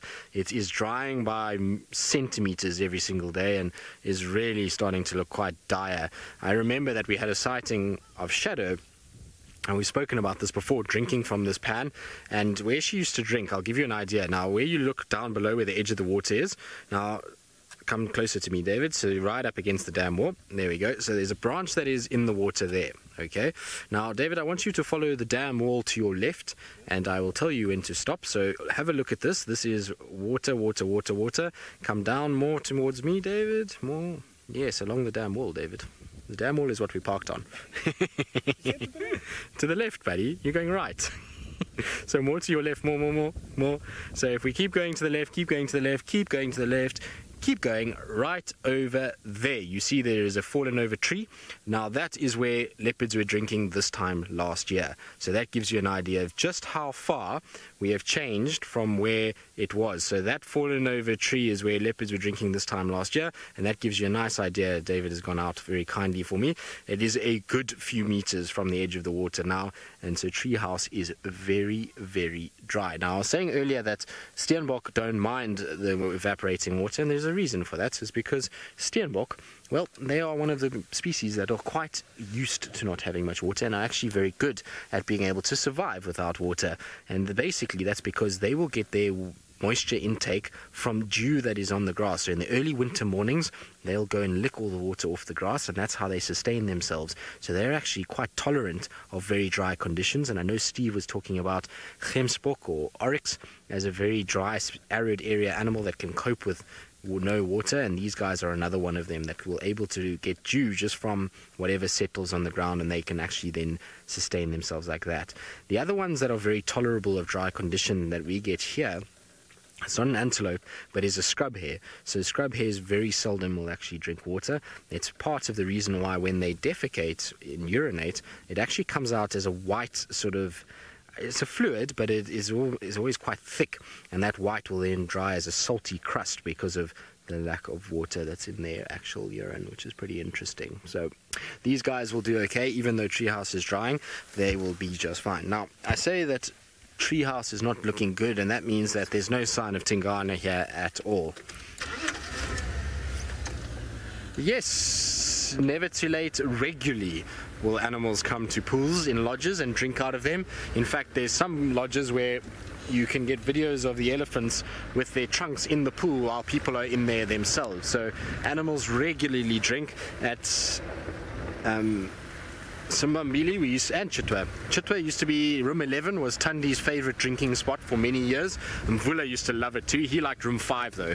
He preferred the view at room 5. That was a little bit more over the water and a bit of a better view. So he used to often make kills at room 5 and then shove it up in the tree there and gaze up over the water hole. Room 10 also he didn't mind too much. Room 11 was Tundi. She loved room 11. Tingana and Tumba, they were pretty much anywhere there, as well as Fasana. They went all over. But at Simbambili, Salahesh used to love the swimming pools on the decks. She often used to be drinking out of them. So it does happen quite regularly when it comes to leopards. I've never seen lions drinking out of any of the pools on the decks. Or have I? I actually have once. At Simbambili we had one of the Mangaean sub-adults that jumped onto a deck and drank out of that pool, but it was the only time I've ever seen a lion drinking out of a swimming pool. Otherwise, all the other animals do it. So elephants, regularly, nyala, kudu, giraffe, anything that can actually get to that water will do so. Good, we're going to carry on our search. We're going to go to the last position of where Shadulu was, try and have a little look around there. So, and while I do that, it sounds like Scott is still driving around the Mara, still trying to look for those predators in the form of the Awinias and the sausage tree pride. Very interesting stuff when it does get dry, and what the animals will do and how they will change their behavior in need to get water. I remember there was a hippo once that tried to get into Inga's swimming pool. Inga's house is one of the places where the Djuma crew stay. Camp's kind of split up into 3 different parts, and I remember Brent was there trying to urge this hippo not to jump into the swimming pool. Thankfully he did, because once the hippo got into the swimming pool, it would have been very tricky to get it out. Now we are driving down what is called the cattle track, and if I stop the car for a second, well, you can even see now all these lots of lines, and those are from the hooves of cattle. Once every 2 weeks they get to walk about 8 miles from the edge of the reserve, the Olololo escarpment, which is in the opposite direction to where we're facing, and they head down towards an area called the Salt Lick, where they get lots of salt. So that's something that the local kind of governments have agreed to, and it's quite a nice plan to allow the local people to still come in and benefit from the Mara. And I don't think it has any negative impacts on things, personally. Anyway, we had tracks of a male lion coming up here, but we want to rather try and keep going and look for tracks of 5 lioness of the sausage tree pride that Brent did have somewhere in this area this morning. So I'm just driving along slowly and checking. Linda, you would like to know if most of the animals out here die of a natural death. And yes, my answer to that is yes. I think 99.9% of animals out here do die of a natural death. There's very little poaching in this area. That would be, I guess, one of the main causes of death outside of natural death. And it's a wonderful, large natural ecosystem, so it seems to be quite well balanced, in my opinion. It can be super harsh though, Linda. Earlier on, before the drive started this afternoon, while we were making our way kind of towards Taylor, where we started the drive, we came across a zebra that was just lying in a heap, and its one leg had been completely broken. I'm guessing it may have sustained other injuries, because I'm surprised that it was just lying down, kind of giving up with just a broken leg. I say just a broken leg like it's nothing, but for a wild animal, they're super tough.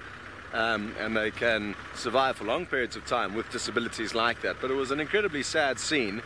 And yeah, certainly natural deaths aren't necessarily better in any way, shape or form in terms of suffering that these animals do have to go through. But I guess, you know, rather that being nature. But yeah, it must be said that it's often not a very swift death for a lot of the animals out here.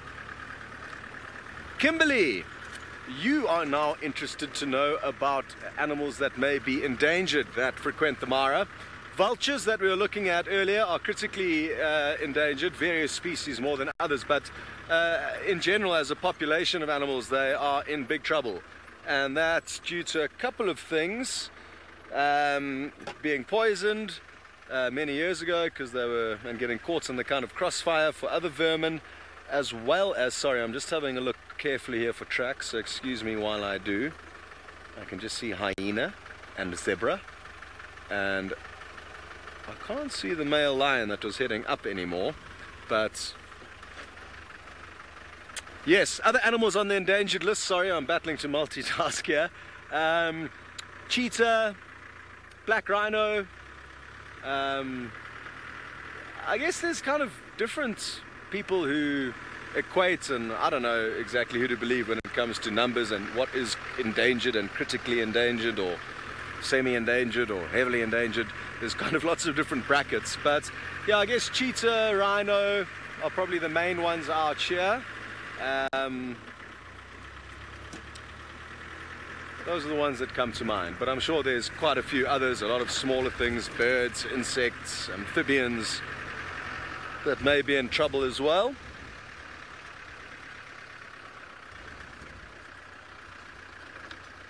Lots of hyena tracks.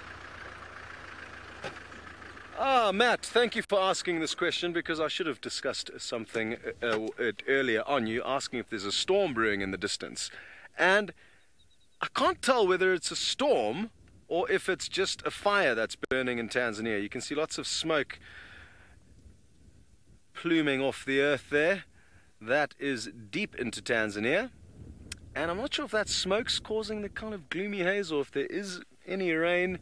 If there is rain down there, it's highly unlikely, Matt, that it's going to make its way towards us. Usually the bad weather comes from the north, and we are now looking straight south.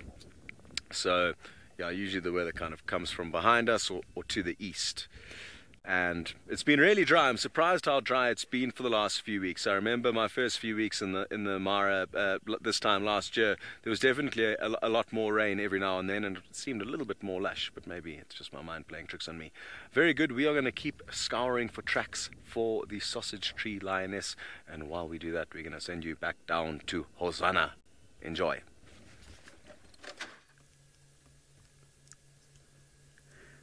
Oh my goodness, look at Hosanna. He has not moved at all since you last saw us.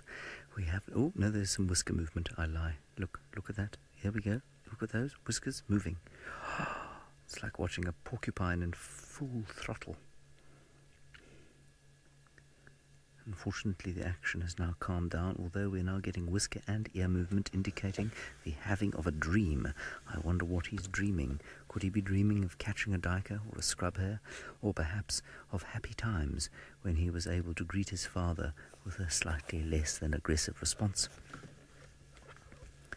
Perhaps he's thinking of the future, of an unusual leopard future that contains him and his daddy lording over a territory together, with his sister, and of course his sister niece, all safely living in a pride of leopards. Yes, I think that's what he's dreaming, that's what he wants. He's such a social fellow.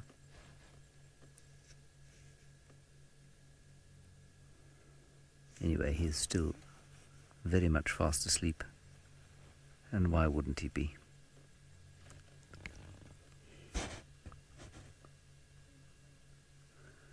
Carl, that's not a very funny joke you're making.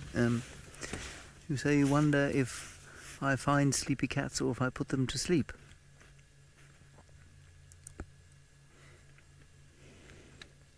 I don't think that's very nice, Carl. I don't think I'm that boring. I personally think that I'm relatively entertaining from time to time. Clearly, you are not of the same opinion, so I suppose I must accept that perhaps I am a little bit boring, Carl, and perhaps I have bored all of these cats to sleep. It is a dreadful thought. It makes my heart sore. It makes me want to leak tears from my eyes, but I must address the evidence at hand here, and yes, although I am talking and trying to be entertaining, the cat is fast asleep.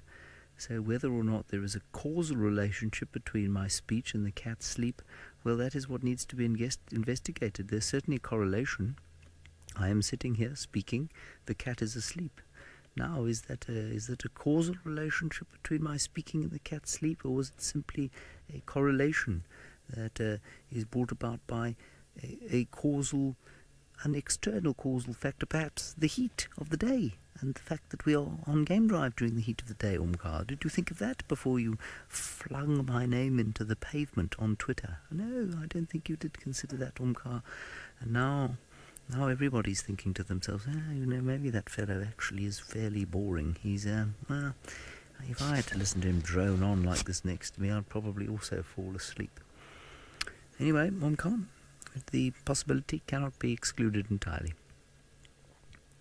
It reminds me of a rather amusing sketch I watched yesterday of the two Ronnies, both of whom are now dead. I'm not sure if you're familiar with the two Ronnies.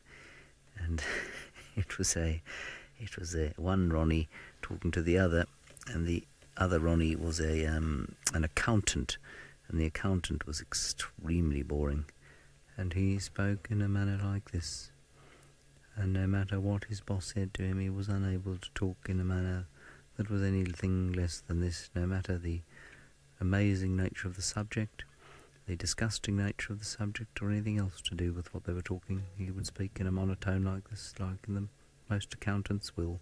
We're now going to go across to the Masai Mara, to somebody who is never boring, somebody who is sitting in a car without a roof on it, somebody who is going to tell us about the river. Goodbye. Very windy Mara Triangle. Can you see that lion? Oh, she's so beautiful. Look at her. Absolutely regal. Oh my goodness. Now, if you're not sure where she is, you've just got to look on your bottom left-hand screen. And if you stare for long enough, you might just be able to see her. There she is. Oh, she's doing a big yawn as we speak. Anyone seen her yet? No, I'm just joking. There's no lion there. Hashtag got tricked. Hello, everybody. My name is Taylor McCurdy, and sometimes I think I'm a prankster. And on camera with me today is Archie. Now, literally, apparently Faith, who's directing today, said she was caught out. Yes, winning. That's what you call adulting when you're out here on safari. Archie is now, he's done it again. He keeps flipping the monitor, and then I can't help but look at that thing. Anyways, we are sitting here with 3 lions, even though you can't see them right now. One of them is Scarface, and then the other 2 lionesses, I'm not sure. They could either be the lionesses from the Mogoro Pride, or perhaps even from the Paradise Pride. So we've basically been bouncing between Main South. If you were watching on Facebook, you may have seen that awesome little broadcast that we did, which was quite spectacular. And I still can't believe how that zebra got away. So while our lions are flat, I thought I'd quickly give you an update then. So that zebra is actually out of the water and is just sitting not far from the edge of the Mara River. It's pretty much a sitting duck at the moment, even though it's a zebra. And lions, hyenas, something is going to come and take it. Like James said, it does look like there's something wrong with the fetlock, like it has broken it at that joint, which is a pity and will make for obviously very difficult maneuverability, but it'll try to survive. Minamu, now you've stumped me. I haven't got a clue who names the prides in the Mara actually, but I can try and find out. I'll ask around. We have a little look and see if we can see any lions. Is that, you see that gap in the grass there, Arch, from to the right from where that lion was? Yes, that one. I think that's where Scarface is. Is that not? Yeah, I can see his mane. You can actually just see it blowing a little bit. So Minamu, I'm going to have to find out for you who names the lions in the Mara. I mean, a lot of these prides have been around for a very, very long time. Well before SafariLive, or Wild Earth, sorry, arrived. So yeah, I'll do some digging. I'll speak to some of the guys who've been working. Actually, do you know who will probably be able to answer that? It's David, our very own David. So I'll have a chat with him over dinner tonight and see what he has to say about that. But for now, you'll just have to ponder. I don't even know if Google has that answer, sadly. And then there are more lions in the grass somewhere. But we're going to sit here and wait around for these lions to do something because they need to catch a zebra or a wildebeest. That needs to happen. But while we put our patience pants on, although we've had them all day, off we go back to Tristan. Indeed, Taylor, patience pants are always required when watching lions, and well, luckily for you, you're on the banks of the Mara River, and therefore hopefully something will happen. As you can see with us, though, we've found some little trackies in the road that I've given a rather large circle around, and so these are tracks for a male leopard. Now, they're probably from this morning. They look like it, given that I drove over them. Naughty me. Now, it's very seldom that I try and drive over tracks intentionally, but this was on my way home this morning, and I actually didn't see them, if I'm honest, and they're not really that easy to see. So if we have a look here, you'll see that the track is in amongst all of these tire tracks. You can see the kind of ridges of the tire tracks, but they have been squashed smooth. And so here lies the toes in front and then the pad at the back. Now, I know this is for a male leopard just because of the size of this track and the broad nature of it. Very, very rounded. And also the edges of this back pad over here are very rounded. If this was a female track and I put a piece of grass on the edge like this, well, it would be a very sort of straight angle and would match the contour of the grass, so it would come across like that. Whereas if I do it with this one, there's a little rounding section that comes out. So this is for a male, a nice little round track over there, and this would be his front foot. So more than likely Tingana, that walked down towards Treehouse Dam. So our suspicions of him coming to Treehouse were correct. It's just that he's not there now, so I want to know where he's gone from here. And unfortunately, though, I did drive over the tracks, which is going to make things a little bit tough. The reason I also know that these are from this morning is that if you have a look here, it's been a windy day, so we've had a lot of wind blowing, but these tracks are very clean. This is very smooth, and if you look in the middle of the track over here, I don't know if you can see that, David, but there is a little branch in the middle of the track, and that is completely squashed inside. Now, given the nature of the wind, I'm going to show you something now. If I take a little piece of grass here and I just put it down on the actual ground, what happens is that this will actually move a little bit as the wind blows, and it's going to basically shift and move, and it's going to create a little disturbance. And on a smooth surface like this, it would have created a little bit of a drag on it from the wind, and it wouldn't be squashed down into the soil like what we see here. So this is definitely from this morning. It squashed this piece of grass right at the back over here on the edge of the track, and then this one in the middle as well.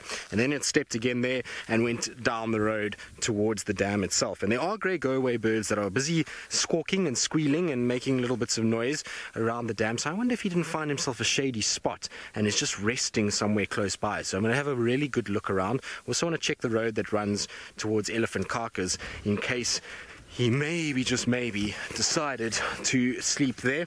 Aubrey's going to help me. He's going to check the southern road from Treehouse, see if there's any sign in that direction, and hopefully, with a bit of luck, we'll be able to find the Duke this afternoon, lounging about somewhere close by. Worth a bash, I think. Nice to see, though. Always good to see leopard tracks. My spirits generally lift very quickly when a leopard track becomes available to my eyes, and makes me a happy lad, that's for sure.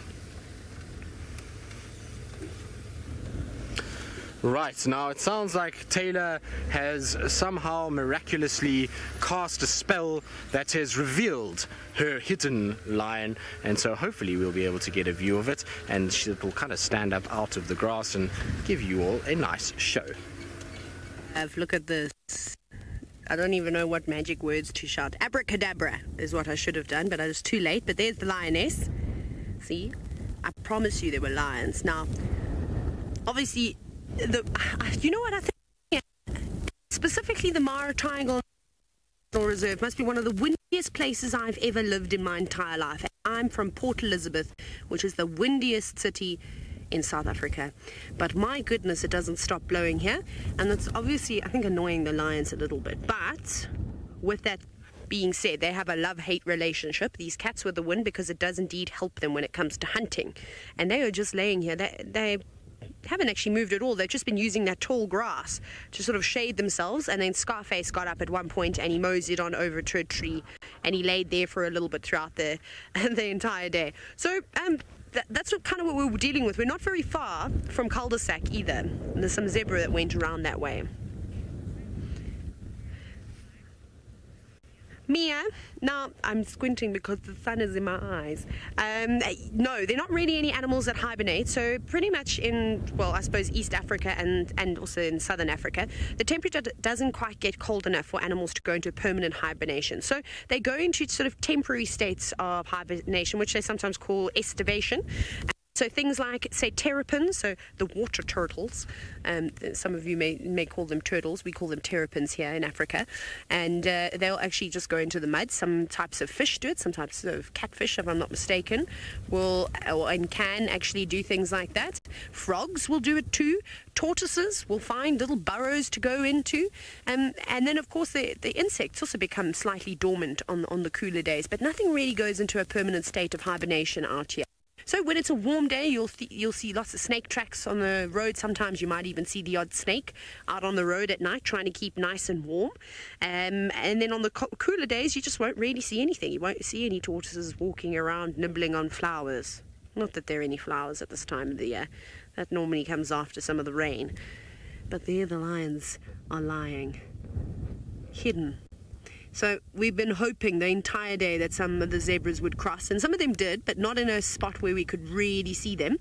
But a big herd, which Archie and I have been babysitting for about, I don't know, 2.5 hours. So Archie, actually maybe longer, maybe even longer than that.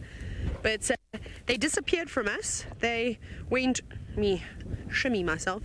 No, now I'm attached to my cable. I have to pull out a little bit. So basically, you can see the tree line over there. That's the Mara River is in between that. And Main North is just on the other side, maybe about a mile away or so.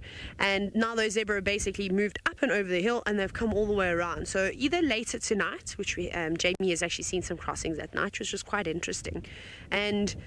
Or the other option is that they're going to be waiting for us tomorrow morning. So either way, Archie and I are probably going to come down here first thing to see what happens. Ooh, Fozzie, that is a great question because I better check the time. Let me do the sun thing. I don't know how that works. Anyways, we basically, you won't be able to see it, but directly behind us, so north of us, is the Olololo escarpment. And I'm going to meander all the way along and head towards almost the Olololo gate. But we have a secret, sneaky road. Excuse me. If any of you thought that this wasn't live, I feel like that's maybe proved it now. A little sneeze from all the dust. And I should also cough. Anyways, so Fozzie, we live all the way up on the escarpment. Can you see it? A little bit. Is that Archie? That's the wrong escarpment. Archie's just gone. That's what it looks like, but that's not the escarpment. Fine. Archie can't point the camera behind us, unfortunately, but it is big, which is quite large. You can't miss it. It's why it's so easy to navigate in the triangle. So basically from here, me actually answer your question, it would take us about 40 minutes, 35 to 40 minutes, as Archie would say. Depends on who's driving. So 5 minutes for me. Anyways, and if it was Tristan driving, well, he'd probably fall out of the car 6 times before he got back to camp. And well, speaking of Tristan, let's go see what he's up to.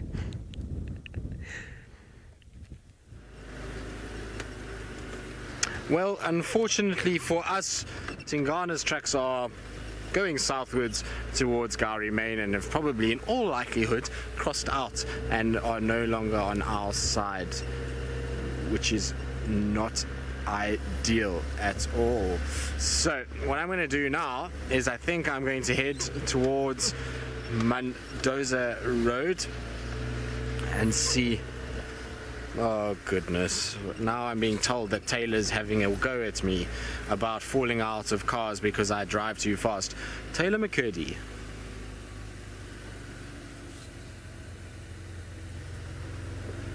You have no room to talk at all, Miss McCurdy, says the one that falls in mud down aardvark burrows.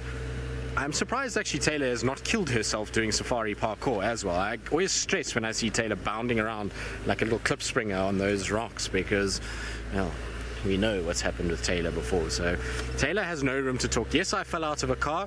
Not ashamed to admit it. It happened. Well, I am a little ashamed to admit it, but it happened. It's one of those things. But Taylor McCurdy has also not exactly showered herself in glory when it comes to awkward moments in front of a camera. Exactly. Right. Let's now that... This is true. She is clumsy while making it very elegant. This is Taylor's words, by the way, not mine. So Karma, you back off and don't come and get me again. But Taylor says she is clumsy yet elegant, and I would tend to agree with that. There is elegance in the way that Taylor does do things, but definitely there is also the clumsy factor with Taylor where she trips and falls. And I don't think Taylor's ever actually told anybody about her coffee cup incident. And so I'm going to tell you all about it because it is hilarious. So basically what's happened with Taylor McCurdy, the one day I can't remember what was going on, but Taylor was having something to say about something or other and was kind of going and having a lot of sass, as Taylor McCurdy can have. And so she was walking along and she had made 2 cups of coffee and she went towards her door and she went into her room, and then it was morning meeting time, and so Taylor McCurdy came bounding out.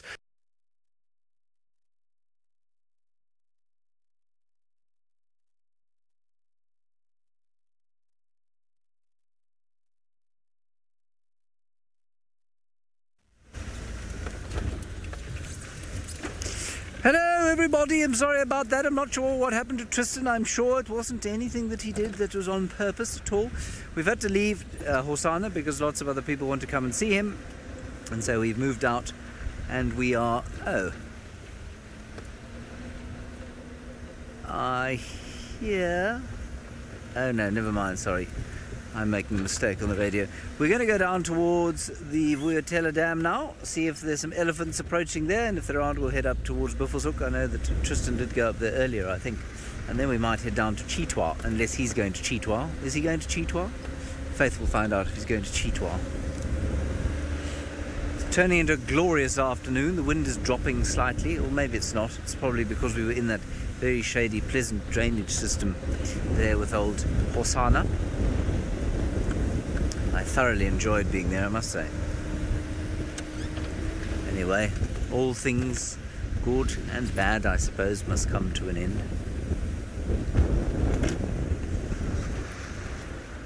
There we are. This is the clearings known as quarantine clearings. Many of you will have heard of these as we drive along, talking about quarantine clearings, romantically named, not Serengeti or Mara clearings or Luar clearings or savannah clearings or anything like that. No, but quarantine clearings. And that is because, of course, it used to be an area where they kept animals in quarantine when they were introducing them to the place. I think sable and wildebeest.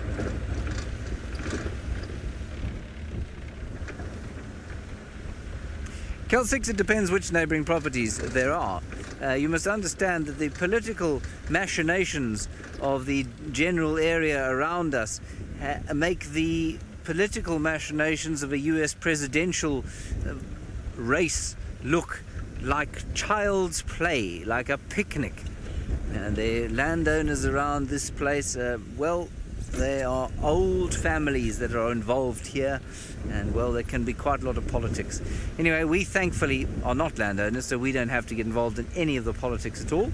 But we are allowed to go on to Chitwa, that's where we have traversing, and here at Djuma, where the landlords are magnificent hosts to us. Yuri and Pippa Mulman, they own Djuma, and they, well, I really don't think that Wild Earth would be what it is without them, frankly. And so they are wonderful to us.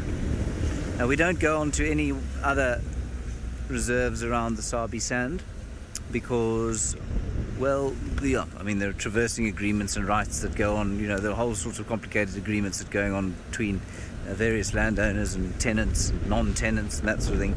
Largely, people are or limit the number of vehicles that they're prepared to have on their land, because obviously the more vehicles you have, the less wild the feel is, and so especially if you're running a tourism operation, it's not great to have everybody there. And so that's why it is limited. That's why we don't get to drive absolutely everywhere. Okay. We'll just have a quick look down the riverbed here to see if we don't get lucky with perhaps some nyala resting in the shade. Glorious shady day that it is.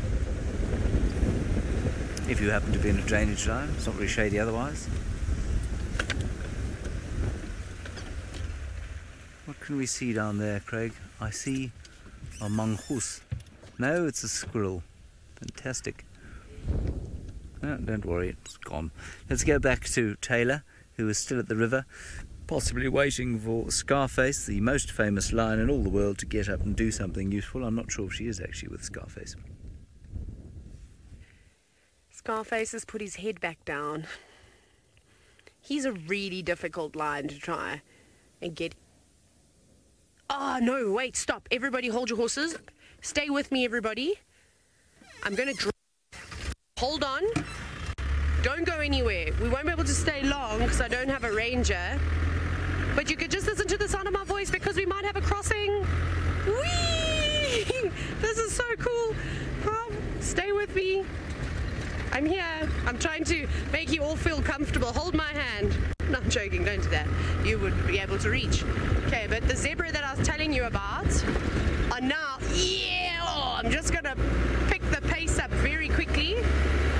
Ferrari, Safari, and the Mara. And then you can hear my brakes. That's such a great sound. Everybody who's just joined us on this live and interactive safari, sorry we don't normally do this, but I'm driving to a crossing for all of you.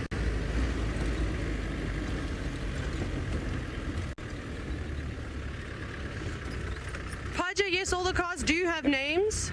They do indeed. Woo! Look at this, guys. No one has followed me. What's wrong with the people? Sorry, everybody, stand by. They do. I'm in Chiku, although I think Chiku's been named incorrectly because she has a keychain that's named Cynthia. So I think there's been a mistake. Oh my goodness. Ugh, just doing lots of repositioning. We can only shoot out of one side of the car. Apologize, everyone.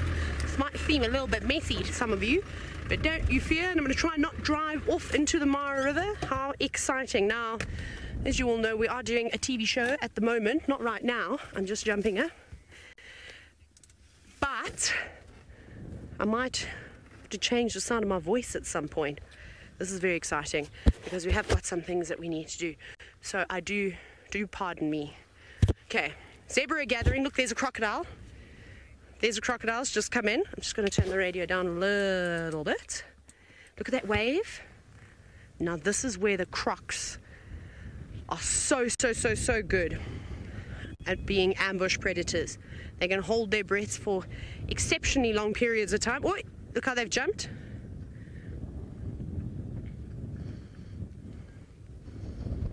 Look at that. Crocodile waiting. That's a big croc too. There's a couple that live around here. Well, there's actually lots. Maybe the zebra are not going to cross the river. Maybe they're just going to come down to have a drink. Look at that young foal.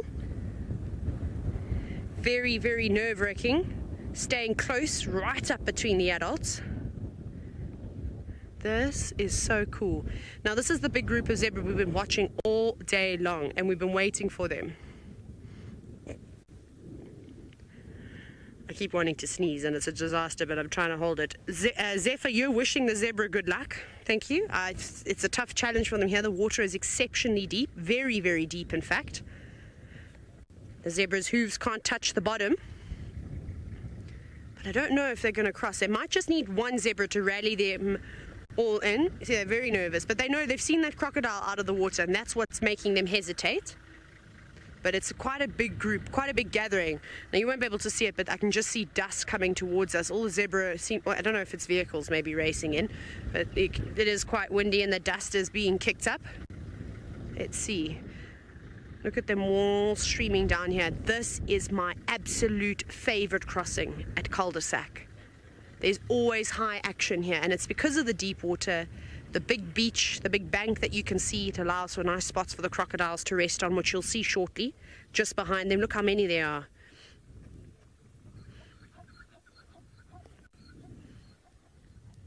Christy, you said, ach, shame, that little one. Are you from South Africa by any chance? It's a very South African thing to say. Yes, you know what, it's really tough, but this is it. This is nature.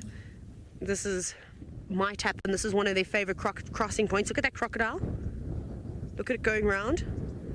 Beautiful golden light to go with it. This is the first time we've actually had a crossing with very, very good lighting. It normally happens during the peak of the day when it's super harsh. Oh, be careful. I'm quite interested to see what happens when those zebra, and if those zebra do go into the water. Yeah, look at the crocodiles. Let's watch. I want to just actually see what the crocodiles do at the back. If they're going to be excited and end up, I want to show you how quickly a crocodile can move from the sandy banks and into the water, because it's a frightening speed. Everyone always thinks the crocodile are only fast in the water, but they're not. Here comes another torpedo coming on in, using the current in its favor.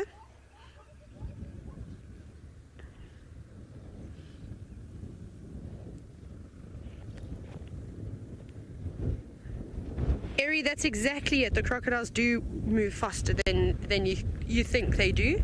It's just getting a bit windy now to turn the radio up a bit. Apologies, everybody. I'm doing squats in the car. I don't know what's going to happen here. It's obviously very, very difficult to try and predict what's about to go on. And I'm so sorry. Thank good. You know what? Actually, thank you for my ADD. That's all I'm saying. Is because without it, I wouldn't have seen the zebras gathering at cul-de-sac, because I would still be staring at the lions. But you know me, I look around everywhere. I'm never looking where I'm supposed to be looking. Archie always shouts at me for that exact reason. So I shall look at my proper monitor now and focus. They're very unsure. Again, I don't know if they're going to cross. They could just be having a drink.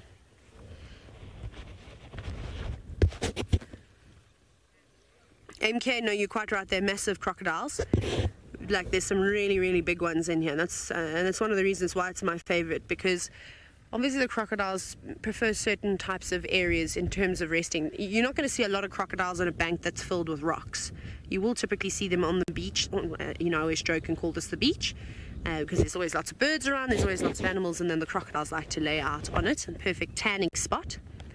Nah, I don't know if we're going to get a crossing here. Wow. Crazy. Oh, look at the baby hippo. Sorry, I've just seen something that's really quite sweet. Now, with crossings, you know, it's difficult to say. Typically, the stallion normally leads the way with most things, especially when it comes to going down towards the water's edge. So yes, but remember, this is not just one family group. You might be able to hear them. It's very windy, but they're very nervous. One of them will decide to come up, although I've also seen mares jumping straight on in. So I suppose it's whoever is feeling brave in that moment. Is that a crocodile? That's a big crocodile. Careful, little baby hippo. And here the hippos like to get involved as well. It's quite spectacular. The few crocodile sightings we've had where they've been tearing into the zebra, it's crazy how the crocodiles and the hippos interact with one another. And I was hoping we were going to see that this afternoon. Okay, but we'll sit here for a little bit longer, but then I'm going to have to race on home. So off we go back to Tristan. I believe he was telling big stories.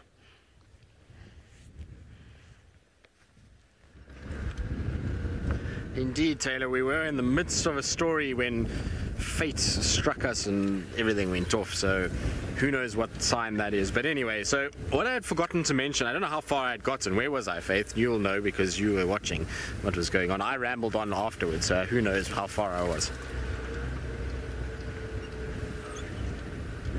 Okay, so she had taken the 2 cups of coffee to the room, going back to the morning meeting, and, well, Taylor was being sassy. She was giving everyone a hard time, and lots of verbal kind of diarrhea from Taylor McCurdy, and she had a lot to say, and she took 2 steps, which resulted in a rather funny little tumble that she took. So she ended up going down the steps, and on the last step somehow managed to cave her foot in and ended up falling into the soft sand in front of her room. Now, the problem with falling in the soft sand is not because you're going to get hurt, but it's because when you're carrying 2 coffee cups, things go a little awry.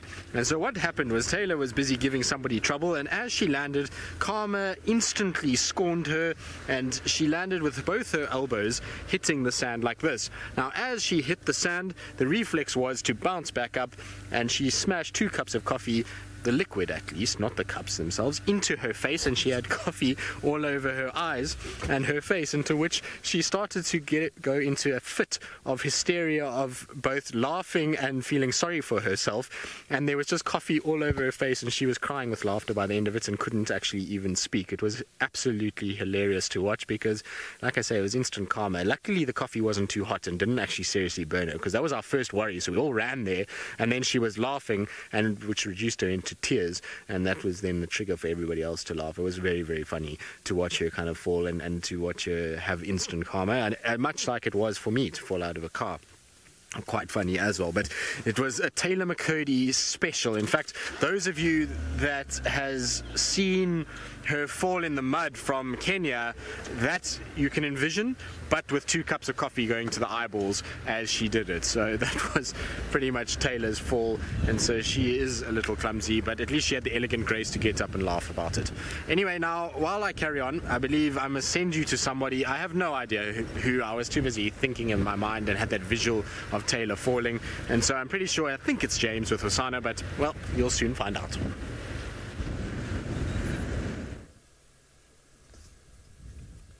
Yes, it is, Tristan, well done. Yes, the thought of Taylor can be quite distracting when she's falling on her face in the mud. Absolutely indeed. Here we are, of course, with the elephants. An elephant herd that is just probably finished drinking at Beefle's Hook Waterhole. And they're just feeding gently through the woodlands here as the breezy afternoon draws to a close and we head towards the evening. It's very special to be in here,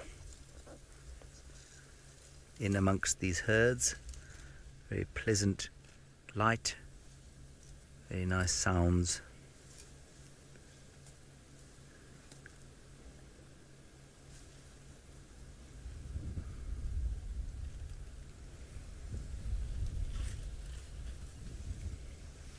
There's not something wrong with me, everybody. I'm just letting you hear the sounds, that's all.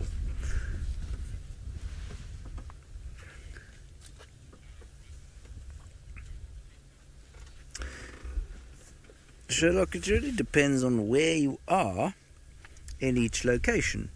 So the vegetation type in this particular area is known as woodland, or we call it, what do we call it? Yeah, it's just called wood. It's mixed combretum woodland, mixed red bush willow or Combretum apiculatum woodland, whereas in the Mara you have something called savanna, basically, and it's red oatgrass grasslands and savanna. And so you'll find that the vegetation here is much thicker, and there it is much more open. Now that's very interesting, the reasons for why the two should look different. Obviously there's an underlying geological difference there, or certainly an underlying soil difference. There, much more recent volcanic activity. Of course, the Masai Mara sits between the Central Rift Valley and the Great Rift Valley, at least the Western Rift Valley and the Great Rift Valley, I think that's how it's said. And so there's a huge amount of tectonic activity that's taken place in that part of Africa relatively recently. This particular area is almost devoid of any tectonic activity, or has been devoid of tectonic activity for a very, very long time. There's another one coming across the road there. And that means that the soils are very poor. They're not as rich as those in the Masai Mara. Also, what's very interesting is that that particular area, the Mara Serengeti ecosystem, has been inhabited by human beings for a very long time.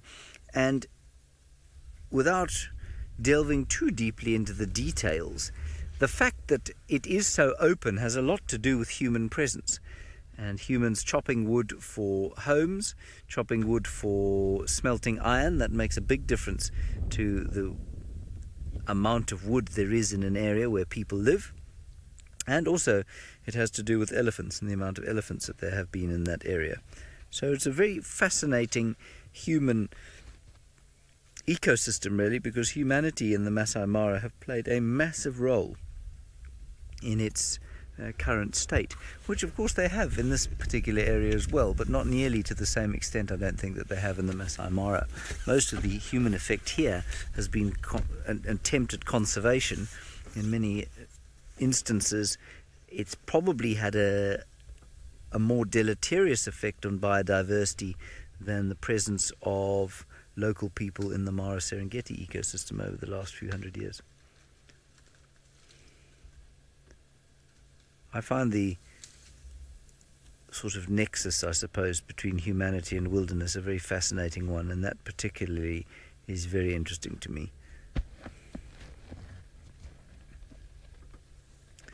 Yeah, I like how quiet elephants are too. It makes me feel really at peace just being around them. Of course, if they're chasing you, you don't feel so at peace, but these ones don't appear to want to chase us. They appear to be very comfortable with our presence, and that's just because their experience of human beings and vehicles, much like that leopard's earlier on, is a positive one in general. Alrighty, let's move up the road. We might get one more view. We might also lose signal up here, Faith, so just be aware. I'm amazed we've actually done a sighting here without losing signal. That's great.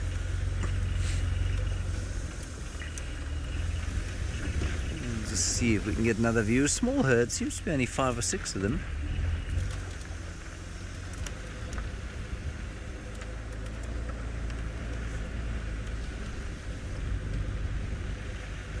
And then we'll head off to the water hole.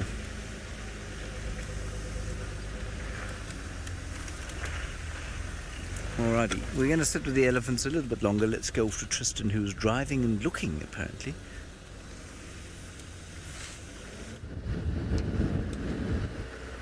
I am driving, James. Unlike you, I've had very little luck today, and so I haven't seen a single thing really. It's been dire actually. We've had a few impalas, a little steenbok, some zebras to start, but since, well, that's about it really.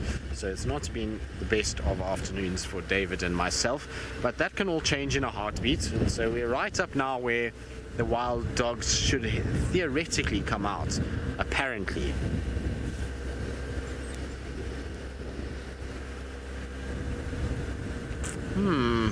So Romit, to be honest with you, yes, I've seen leopards both in Djuma and the Mara, but the leopards that I saw in the Mara, I didn't get to witness them hunting, to be honest. And so any differences between their hunting strategies and there and here, I'm not really in a position to make a great judgment. What I will tell you though is that some of the leopards I saw that had carcasses were carcasses of Tommies, so little Thompson gazelles, and right out in the open. So obviously what they were doing was they were using long grass in the open plains, and they were just leopard crawling and then sitting in wait, and as the Tommies would come past they would grab them. So I mean, it's a very similar ambush tactic that they would use here, except here they use more thickets and bush, whereas there it seems like they were using more of grassland than anything else. They also do hang around the river, and they use the undulating bank of the river, and as animals come up over the banks they then get them like that. But it's I didn't see them hunting enough to draw too many comparisons, to be honest with you. As much as I saw them, I saw a lot of leopard while I was there, much more than I thought I would see, and there are a lot of leopard in the Mara. The unfortunate problem is a lot of them are very shy, so generally all you're seeing is a leopard in a tree, the leopard descending the tree and into the grass, and that's the end of it. Let's also remember when I was there that it was very, very wet and the grass was very tall, and so almost impossible to follow any sort of leopards. They would just disappear in 2 minutes, and that would be the end of that. And so, you know, we didn't really get that lucky with any hunting. They only saw, well, actually I saw 5 different leopards with kills in trees, but none of them really stuck around for very long, and I didn't actually see the hunting taking place, so I wasn't really lucky enough to get any of that. But I would imagine the idea though is pretty similar, it's just the terrain is slightly different. It's still nice to see a leopard no matter where it is though, and I would have loved to have seen them hunting more. I think if I'd spent more time on the rivers, maybe where Taylor's spending a lot of time down in the south of the triangle along the river there around the Maji Machafu drainage and BBC Lugger, that's an area where you'll get, there's 2 leopards around there, 2 females that are quite relaxed, and some of them even have cubs, so that'd be a good place to hang out. Maybe Taylor will get lucky and get a leopard hunt at some point, and she can weigh in on the argument and on the discussion. I suppose not an argument, but more a discussion. Now I'm driving in this area because where we are right now, directly, in fact, as we are right now, directly to our west would be where those wild dogs were left today and this morning where they were sleeping. And so I'm just driving along slowly here just in case the doggies have woken up and decided to move. It's really, the temperature has dropped off quite nicely now. It's a really pleasant temperature. The light is at a nice oblique angle, which is perfect for wild dog hunting, and so they normally wake up around this time to start getting going. So I'm hoping that I'll get lucky now with the doggies coming over, because Tingana's eluded us, Hosana's with James, and well, I haven't found any signs of anybody else. Good. Anyway, around to Triple M, see if there's any sign of the dogs there. While I do that, let's send you back across to Scotty, who's, well, doing what I'm doing and is also having a bit of a tough afternoon in terms of looking for his cat predators. Well, sorry, Tristan, sounds like you having a tough time finding some animals. We are also having a tough time, but we've got some exciting prospects. We found some more tracks of the sausage tree pride, and basically from the area where Brent left them yesterday evening, relative to where the tracks were this morning, has given us a good idea that they are heading almost directly west. And of course, it's impossible to know if they're going to continue on that trajectory, but they'd probably moved about 2 miles straight west to where we found their tracks on the road. They followed the road for a little bit north, and then they continued west. So I'm just scanning carefully here. We are kind of looking out towards the west. That's what that bright ball of light is doing there out in the west, the sun. So just stopping and scanning using the binoculars, hoping to find a lion poking its head out of this long grass, but no joy just yet. If we don't have any luck here, I'm probably going to try and get us over that little ridge where you can see that tree on the horizon there. It drops down into quite a big valley, and that is an area where the sausage tree ladies were spending quite a lot of time before they decided to move a little bit further east, back into their usual territory. So some work cut out for us, but looking forward to the prospects that lie ahead. It's also getting to that stage of the evening now where we can expect to hear lions roaring, which obviously helps you finding them. So looking forward to it. James and I are going to spend a couple of hours out. We're not going to do an all-nighter. Most of our battery packs are pretty depleted at the moment. So we are going to just spend a few hours out after dark, hoping to get some action. I think it was Evan who just asked if we ever get wildfires here. Yes, I'm almost certain that there are fires that are caused by lightning strikes. I guess that's the main natural form of fire being created.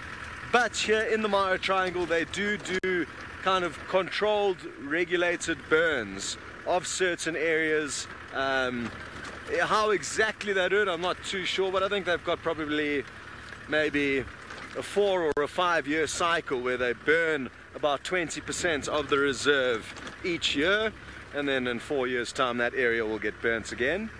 And it is a very important part of nature in most ecosystems, because it will clean out all the dead grass and all the stuff that's no longer useful to most animals and make space for new life. So of course, sadly, a lot of animals will die along the way, but again, those will provide meals to other animals, and it's part of the process. I guess the reason or a thing that a lot of you will be asking is, why do we need to come in or humans have to come in and try and regulate and do these controlled burns? And I guess it's mainly because surrounding wilderness areas there's kind of urbanization. So if there was a lightning strike outside of the reserve that would ordinarily burn into the reserve, that doesn't happen anymore. So I think there is a good reason for it. Marvelous. We are going to continue swooping and searching for the lions and send you back down to James.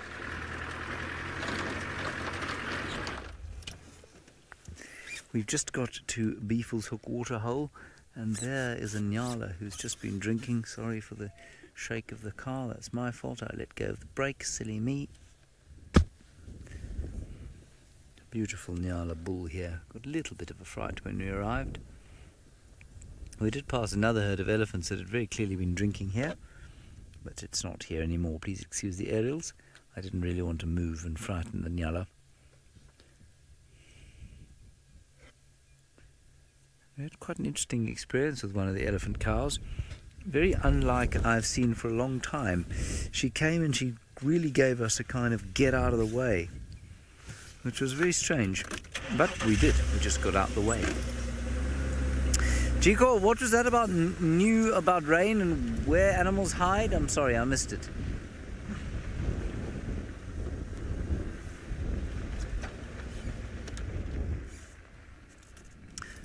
Chico, animals don't hide during heavy rain. They can't really. I suppose they go into thick bush and they'll try and get away from the rain in thick bush, but eventually they just come out and deal with it.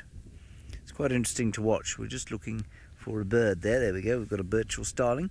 So, Chico, what they do is they will go into thick bush, especially if it's been a hot day or something, and then they'll huddle around there and stay inside the bushes for as long as they can. Eventually they get wet anyway, and eventually they have to get out and do what they need to do, find food, mark territory, whatever else they need to do. They just ignore the rain and come out. Very seldom do we have rain that lasts for very long here. So we'll have a big thunderstorm come in, it'll blast away, can drop sometimes up to 100 millimeters in a go. But that won't sort of affect animals for too long, because it'll be dumped in the space of sort of half an hour to 45 minutes, and then it'll go away again. So we don't get a huge amount of water here, Chiku. About 600 millimeters, between 500 and 600 millimeters a year, which is almost 24 inches in a good year. Birchall starling, look for the odd ant or termite, still out for the day, still doing a bit of foraging, and then it will go off and find a roosting spot in a tree and go to sleep for the evening, which I'm sure it will enjoy.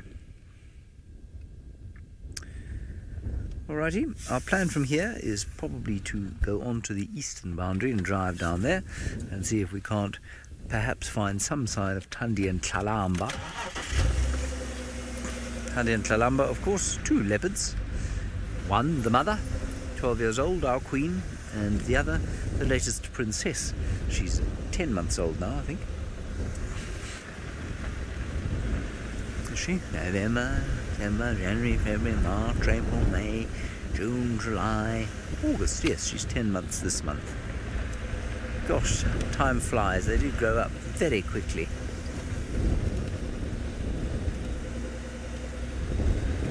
In case you are wondering, she killed a little steenbok on Torchwood, which is the reserve to the east of us, yesterday I think it was.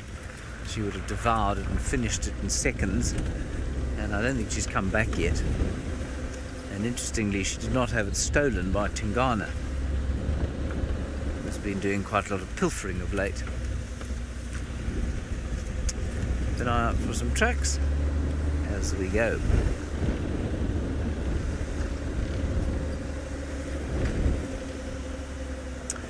Oh, Magic Dragon Wizard, only on the day that somebody sees those cubs, basically, we can guess whether she's pregnant or not from the heaviness of her belly after about 2 months, I suppose. You might be able to see a little bit of swelling there. The gestation period is just over 3 months, but you know, she could have just had a big meal, so it's be very difficult to tell if she is or isn't pregnant. And then we can tell if she's got cubs by suckle marks, and of course seeing the cubs. But you know, so many of these cubs are so very vulnerable that whether or not she will keep that first litter or not, we don't know. the only really definitive way to tell whether or not a leopard cub is in existence is to see it. There was a little slender mongoose that ran across the road there. I'm not sure if it managed to make it onto screen or not. Now there's quite a nice little nest of squirrels up here that I quite like to visit from time to time. Let's see if they're around. I think it's here. Tell me it's this tree that's just been pushed over. Is it? Oh, that's not good news. I think that's it there, everybody. Oh, how dreadful. That is deeply distressing. I think the August winds have blown over my favourite squirrel nest.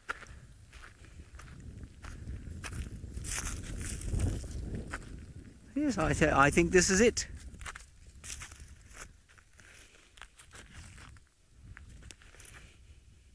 Oh, well, you can see why it was a good squirrel's nest. You can see that the heartwood is being eaten out by fungus, this bracket fungus, for example. That will make it soft inside, and it will mean that wood borers like barbets and woodpeckers will be able to open up holes that squirrels will then excavate further and live inside. No more on this tree, I'm afraid, because unfortunately the August winds seem to have blown it clean over. Oh well, it's a bit sad, you know. I suppose one shouldn't get sad about these things, they're all part of nature, really. Nature can be quite sad, though. Nature is not always a warm and fluffy experience, is it? No. On we go. Yes, it is a great pity about my tree, Faith, thank you. It's more pity for the poor old squirrels who now have to find somewhere else to live.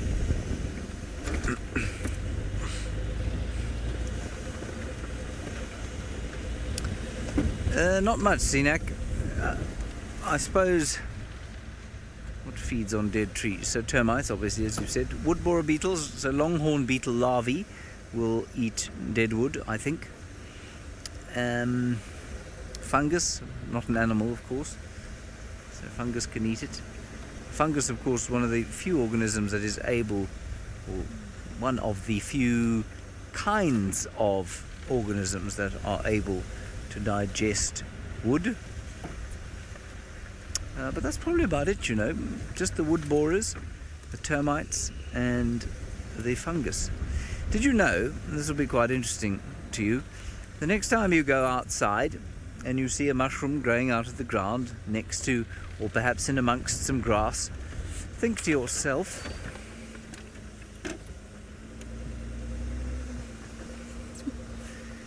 can you see what I can see?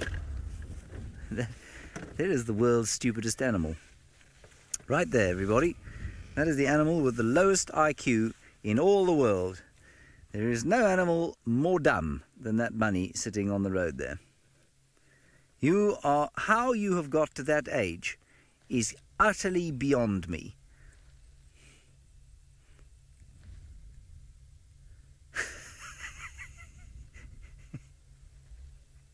It thinks we can't see it. I can see you. You're not even vaguely disguised. Shame, I now feel a bit bad, but really, that is a deeply gormless creature.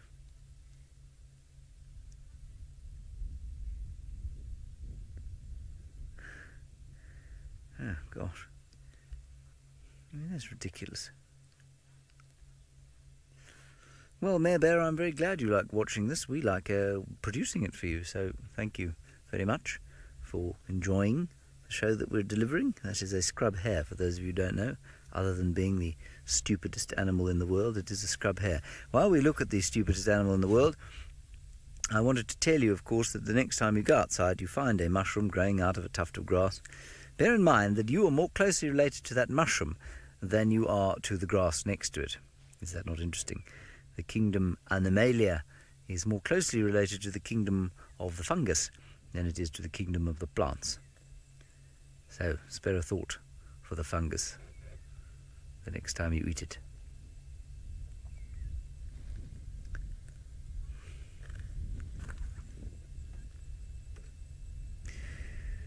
I think, Gremlins General, the scrub hare is probably offended, except that I think it's too gormless to be offended. I think it realizes that something is amiss, but its brain is working at such an incredibly slow rate that it's not able to compute what is amiss exactly. And for it to have got to adulthood like it has is countless serendipitous coincidences must have happened for it to have got to this age and not walked into a predator. I mean, they're not generally known for their intelligence, these things. But my goodness, this one's a new level. We are not sitting more than 3 meters from it.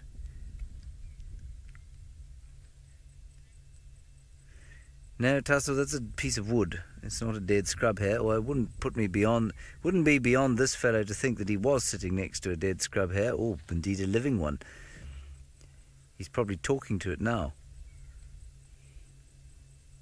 There's someone in front of us, George. Don't move, George. I don't think they've seen us, George. Just sit still. George can't move, you cretin. He's a piece of wood.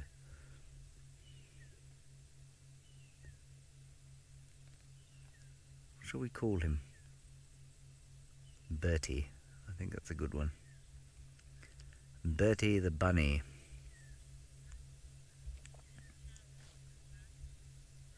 Well, one would hope about 60 IQ points, Sam. The difference between rabbits and hares is actually one of the first things you learn as a guide. So I can tell you. The difference between a rabbit and a hare is that a hare is largely nocturnal. This one is supposed to be asleep in a form, so they don't dig burrows. Hares, they live in forms which are supposed to be, I mean, this is the worst example of a hare you'll ever see. They're supposed to be sort of bushy, secluded nests, so thick, underneath thick bush or in some very thick grass, not out in the open like that where any bird of prey worth its salt would be able to take it. So they're nocturnal, they live in forms, they run rather than hop. Rabbits hop, and they live in burrows, and they are diurnal by and large, not always, but by and large. And then the big difference is their babies. A young hare leveret, that's what we call young rabbits or hares, is born almost completely independent. It's a little bit like an antelope when it's born. So it's born with its eyes open, it's got teeth, it can run straight away. Whereas a rabbit, because it's born down in a burrow, is helpless. It's blind, a little bit like a predator baby, I guess.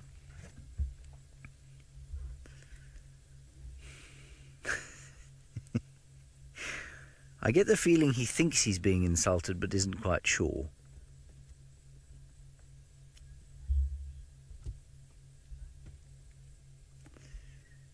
Chiranjeevi, I believe they do bite there. I'm sure if you tried to catch one, or if you did catch one, I think it would probably start to... They scream and they would start to bite too. Just about all animals out here, if you catch them, will try and bite you. It's one of the most powerful weapons, of course, most animals have. It will probably also kick with its rather powerful back legs. But other than that, speed is their great defense. They are very, very fast. And many times have we seen Hosanna trying to stalk and catch a scrub hare and fail. This one, however, he could not fail to catch. If Hosanna comes across this scrub hare, he will have himself a small meal.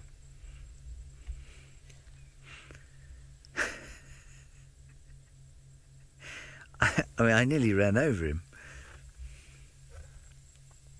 I've never seen this before. In all my years out here, I've never seen a scrub hare lying in the road like this. Anyway, I'm being very insulting, of course. He's probably not the stupidest scrub hare in the world. He could be the stupidest scrub hare in the world, but that's not to say that most scrub hares are particularly intellectually brilliant. Shall we see what happens if we drive past him?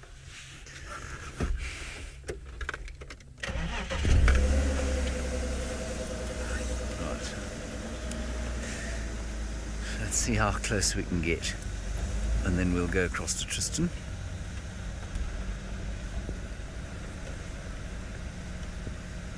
We're stalking you. That's it. There you are. Well done. Now stay under that bush. You'll be much safer there. There he is. He's still under there. That's where he should have been to start with. That's it, middle of the picture. Well done. Yes, that's a form. You'd make a form in there, fellow. Alrighty, let's go across to Tristan, who I believe hasn't had any further luck. If he's anywhere near Horsana, I think there's probably some space there. He can go there. Just a tree here. Now, we haven't had any further luck. We're now clutching at straws and looking upon broken tree branches that we thought might be a leopard up in the tree, but alas, it is not, unfortunately. I thought maybe, just maybe, Shedulu, that might be up there, and it just unfortunately wasn't. It was just a broken tree branch, which I think has caught me before. Now, James is saying that I can go to Osana if I like, because there's probably space. No, it's okay, James.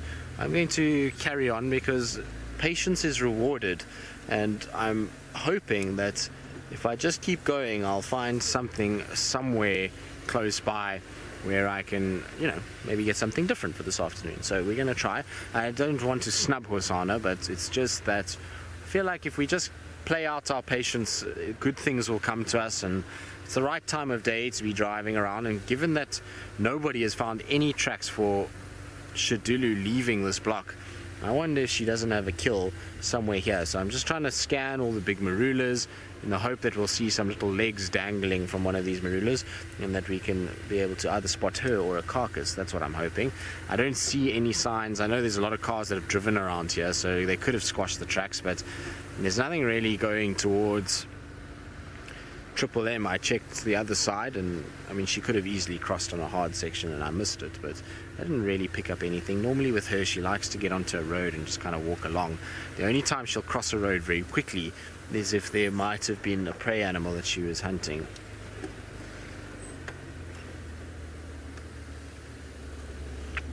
Alyssa, no recent updates on Tumba, I'm afraid, which is a bit sad. I always like to hear about how he's doing, but he has apparently not been seen much over the last few weeks. I think the last update we got was about 2 weeks ago, unfortunately. So I don't know where he is at the moment. I think he's just fine. I'm going to go with that. He's on Ottawa somewhere and he's just fine. It's one of those things. Ottawa is not a very well traversed property, and so leopards can get in there and hide away quite easily.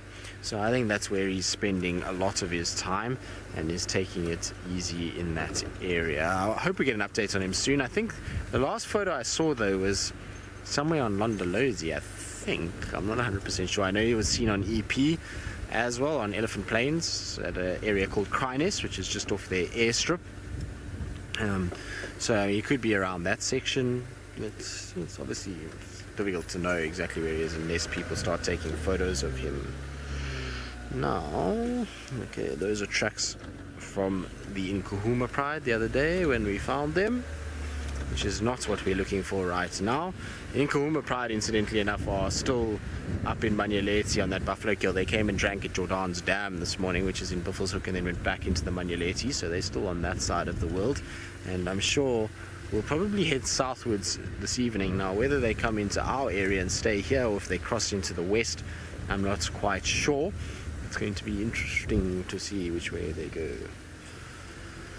Oh, come on animals, out you come. We need to see some sort of sign before we can follow up. Now, I'm quite sad that Tingana went south. I was hoping he was going to be lying down in the shade close to Treehouse Dam, but I think he went to Little Gowrie and probably lying at their Treehouse Dam because they've got a treehouse as well, and Ellie's that crossed at Twin Dams, I'm pretty sure, went there as well. So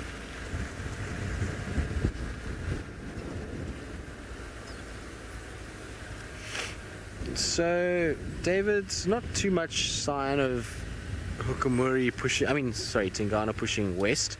Hukamuri seems to have gone quite far west, and you would think that maybe, just maybe, Tingana would have gone more west. Although I suppose his tracks at Treehouse Dam do indicate that maybe, just maybe, he is heading more west than he has. Now, there's just a kind of big lump in a tree. You see it there, David, in the horizon. Is that it? No, a little bit more to the back.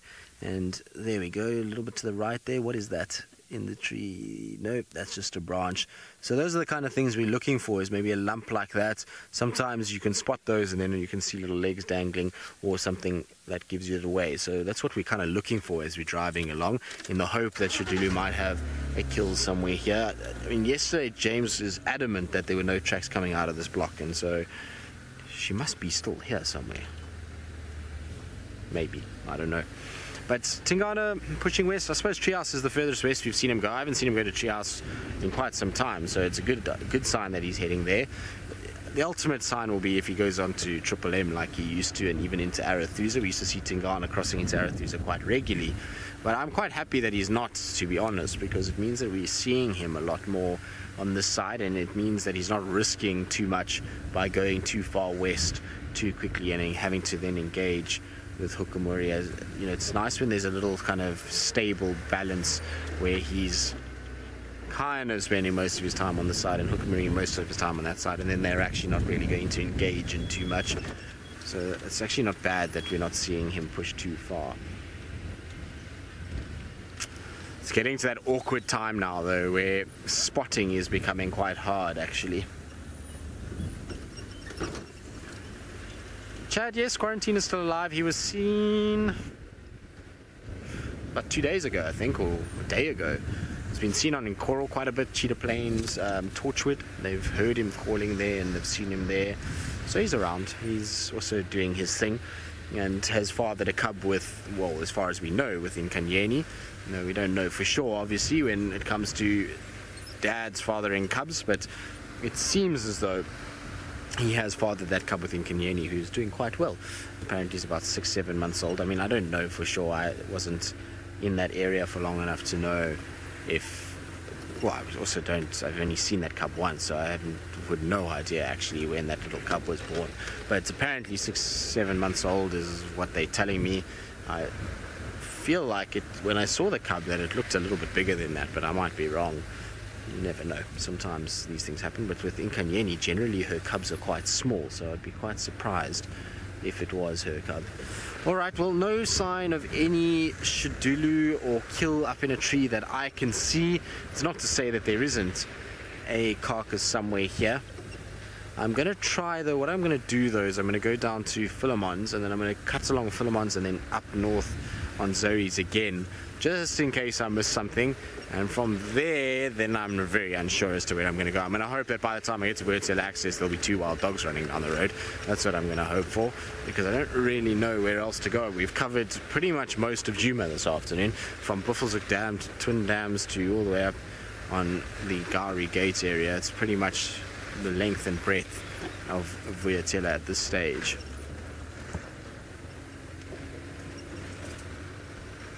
So Joy, yes, there are aardwolf that are around here. I've personally not seen one. In fact, I know very few people that have seen one, but one was seen on an Nkoro recently, which is pretty amazing. So they are around, and just I think so shy and reclusive that's not seen often, and also I don't think there's very many of them, to be honest. It's not really the right place for them. They find that they spend more time in arid sections, so if you go into the Kalahari Desert, quite a few of them that side, but this side very, very, very few. And I only know of that one that's been seen on Nkoro. It's actually been seen twice on Nkoro, funnily enough, but I don't know anywhere else where aardwolves have been seen. Interestingly enough, yesterday, was it yesterday? Or the day before? Can't remember. Anyway, doesn't really matter which day it was, but a spring hare was seen on Londolozi, which James might find interesting given he worked at Londo's. But a spring hare is not to be confused with the scrub hare. It's a very different animal. The spring hare is like a little orange squirrel crossed with a scrub hare that bounds around at night. And I don't know of any spring hares being seen, and certainly the first one I've heard about since I've been working here. And interesting. I don't know where it would have come from. You see them quite a lot when you go north in the Kruger up towards Olifants, which is a camp in the Kruger, Letaba, the north side. Then you find a lot of them. But down here, never have I seen a spring hare. So that's quite a cool thing to have been seen by the guides there. Right, now talking about James on Londolozi, I wonder what he thinks about the spring hare appearing on his old stomping ground.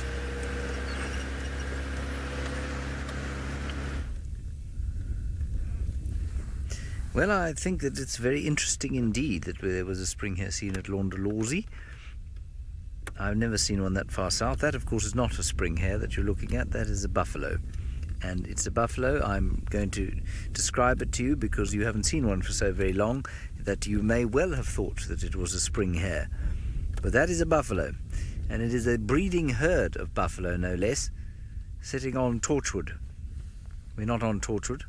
We're just on the boundary between Torchwood and Djuma. And there's a large herd of buffalo. Probably about 100 strong, I'd say.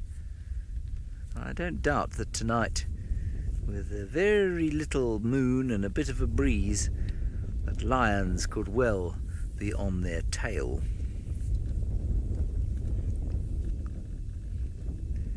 Isn't it nice to see a buffalo again? Marvellous. And I don't know why we haven't, well, I do sort of know why we haven't seen many of them for long, and that's because, of course, the drought wiped them out to a large extent in this area, and they haven't come back until relatively recently.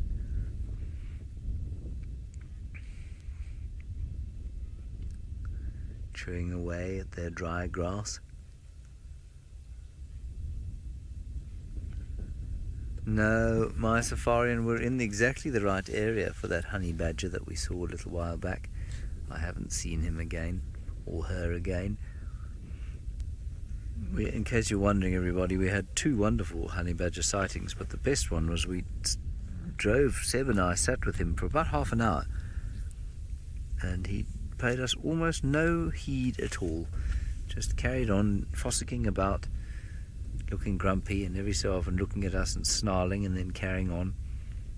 It was very special indeed to have a honey badger in such close proximity for so long.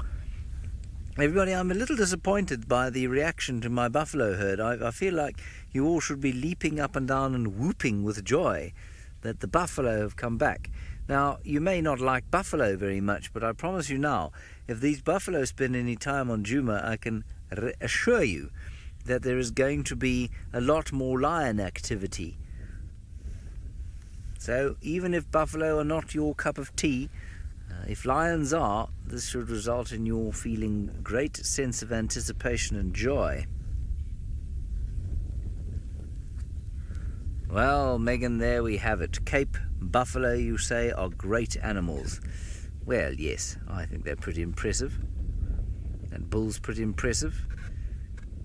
He doesn't have the face of Hosanna the leopard, the grace of Tundi the leopard, but he's certainly got something about him. Doesn't have quite the friendly sound or friendly look about him that the elephants do, or the regal look of the lion, or even the ancient look of the rhino, but he has something.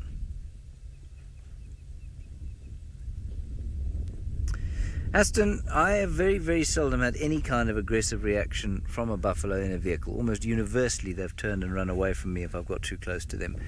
I have had one incident where a buffalo hit the back of my car, and that's just because it was being chased by lions, and I think it was either deferred anger or it wanted me to get out of the way, one of the two. I have seen buffalo charge cars, but it's very, very unusual. So really, I mean, it's so difficult to say what I would do in the face of an aggressive buffalo charge at the car because it would be so rare. I'd probably just drive away. But that buffalo is showing absolutely zero aggressive intent whatsoever. On foot they are very different. On foot you need to be careful. Not so much with a herd like this, because the herd will almost universally turn tail and run if they smell you.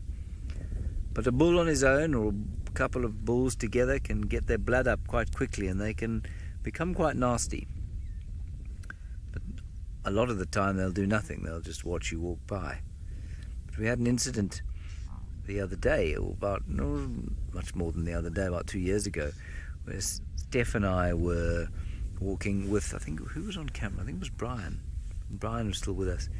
And we'd had those 6 buffalo bulls at the pan, where the nest cam is now, and they'd been there for ages, months. Walked past them 100 times, always keeping our distance. And we walked past at about 150 meters that one day, and they all got up out of the pan, formed a phalanx and started walking towards us, and then they started trotting towards us, and so we had to back off at quite a speed. It's very unusual, and I mean, I've been very close to buffalo by mistake. I've walked past them, within 4 feet, and they've just sat there and munched away on their cud. So they are not by default very dangerous, but you do hear stories of people getting gored by them. The most famous one lately, of course, was Beverly Joubert, who's a very, very famous part of the Joubert filmmaking duo. They've done a lot of stuff for National Geographic over the years, and with all her experience in the bush, she was hit one night. Had a dreadful time, and in fact was very lucky to survive. Has survived, has come back. She's absolutely fine now, I think. But, they can be a little bit on the testy side. Not sure exactly the circumstances of how Beverly Joubert was hit by the buffalo, but it was at night, and it was in camp. So perhaps the buffalo just felt cornered. She probably just came round a corner or shone her torch the other way for some reason, and she got hit, poor lady, but she's okay now. Alright, we're going to probably head on away from here. I think Tristan may be going to Hosanna, I'm not very sure, but we are on the far eastern boundary. We're going to start heading back towards the middle.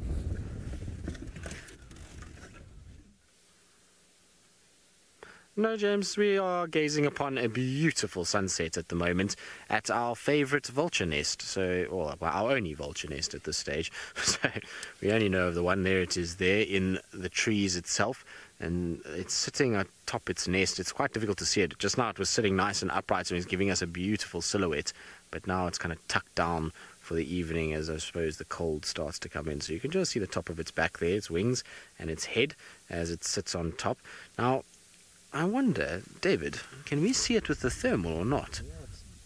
That's quite interesting. It doesn't pick up this vulture on the nest in the thermal, which I'll show you now. David's just doing some setting changes to try and see if he can pick it up, but it really doesn't pick it up easily at all, which is quite amazing to me.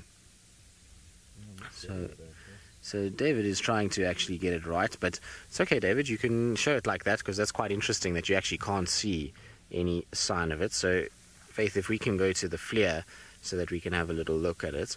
But basically, if we go on to that thermal image, you'll see that the tree is all kind of a light purple coloration against a very dark black sky. And the nest is on the top third, I would imagine, of that image. And there really is no discernible heat signature for that vulture. It's probably because the sticks are blocking it a little bit, and those sticks are probably quite warm after a warm afternoon. But I would have thought that vulture head would have glowed like a little beacon on top. You can see the head there. It's just sticking up out of the nest. But that's really quite strange. I would have thought we would have seen a lot more. We know that obviously birds have feathers that insulate, but remember that a vulture has a featherless head, so its head should be glowing out of the top of that nest, which it's not, which is quite interesting. So quite strange. I didn't think we would see it like that. I would have thought we would have had some view of that bird and the heat that it was giving off. Anyway, it's okay. Now you can see that on our regular picture, it is a gorgeous evening. We've got the wind that is settling down, beautiful light that is kind of streaking across that western horizon. It's a very, very pretty picture this evening. And so, not a bad place to have a nest. It's like a millionaire apartment with a view to kill across the western side of the Sabi Sands, so really not too bad. If you're a vulture, it's a good place to have a nest. In fact, if you wanted an apartment, that would be a good place to have a nest. Well, Rosalind, I suppose we might as well stop since we're talking about vultures. I'm going to try to see if I can get a slightly better view of it and see if we can just get some feathers maybe a little bit easier. But Rosalind, when they are on a carcass, vultures can be extremely loud. You hear them squawking and going crazy and bickering and fighting from quite a long way away. It's actually often how we find kills, is by listening to vultures. There you can see its head's turned towards us, and so we do hear them quite a lot. When they're on nests like this, you won't hear them at all. I very seldom hear them. You hear the Cape vultures when they nest on cliff faces. You often hear them squawking, and the sound does carry much further than you would actually think, which is pretty amazing. So they are quite loud birds, louder than one would think, that's for sure. You can see this one's just giving us a little look out the corner of its eye. I wonder how far those eggs are, or if those little chicks have hatched yet. Still quiet up there, so I don't know if the little chicks are there, because the chicks will make a bit of noise. I think she's still incubating. Remember, they incubate for a long time. 44 days is rather long, and so normally you lay their eggs in July, which means I suppose they should have maybe hatched by now. It would be interesting to know. I think maybe we need a nest cam up there, although I would never climb that tree to go up and put a nest cam there. It's just, one, would disturb that vulture too much. Two, I wouldn't want to be up there if a vulture comes back and little chicks are there, because that thing has serious beak and claws and will do some damage to you, that's for sure. So I wouldn't want to play around too much at all up there. Anyway, very nice. I hope that our vulture has a nice settled evening on top of its nest. Sherlock, well, given your name, I think we're going to have to ask you that question, and you'll have to find out for us. No, I'm joking. I honestly have no idea. It's, again, one of those things that is completely dependable on the day. Do we have a carcass here? Do we not? Vultures will come in and out, being birds that range long distances. Very difficult to say how many we've got on Djuma at any one time. What I will tell you is that in terms of nests, this is the only nest we know about. So these two are guaranteed, but I don't know how many vultures spend time. And like I say, if we have a big carcass, when we had the elephant carcass, our vulture numbers would have spiked through the roof and gone well over 100. But when there's no elephant carcass like now, very few vultures that actually spend time on Djuma itself. They transient, they'll kind of fly over looking for carcasses, and so you'll see a lot of vultures in a day, but you probably won't actually visibly kind of get lots of them sitting and nesting in this area. There's not as many nests as I would have thought. I thought we would have had a nest on the Mulwati, but I haven't found one yet. But pretty sure at some stage they will nest there. Now, while I've been sitting here, I was just thinking to myself that just here in front of me, you'll see that there's a termite mound. So on that termite mound over there is the last time I saw an aardvark, funnily enough. And many of you might be wondering, but hang on a second, we didn't see it on a live drive. No, you wouldn't have. We had a drive, and then we stopped for the evening, and we had a little function at the junction. Now, the function at the junction is where often the rangers will get together to have a bit of a social interaction, and we came down the road here with Jerry and Alicia and Nikki, I believe, was in the car, and I decided, well, I'll just jump in with the girls because they were the first ones to leave. And so I jumped in, and as we came down the road here, an aardvark came running across from this tree and then across this little open section up onto the mound and sat there for about 5 minutes. So we had about a 5-minute view of an aardvark. It was pretty spectacular, and we were parked really close to that termite mound, and it kind of came up and looked at us for a while with these big ears and this big nose, watched, and then ran down and off into the grass. So maybe there's an aardvark still hanging around. Maybe we'll get lucky this evening and spot one as we kind of drive around in front here. So we're going to leave our vulture. Don't want to disturb it. It's that time of the night where it's time to settle down, so we have to hush our voice and leave the vulture to itself and try and creep away. And while I try creep away, send back across to James, who, well, is driving and looking for more animals.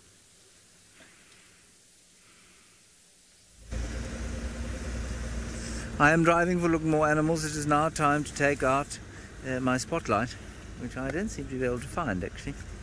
Let me keep looking. Anyway, here we are. What's that? It's there. You can see it, can you? Under my jacket.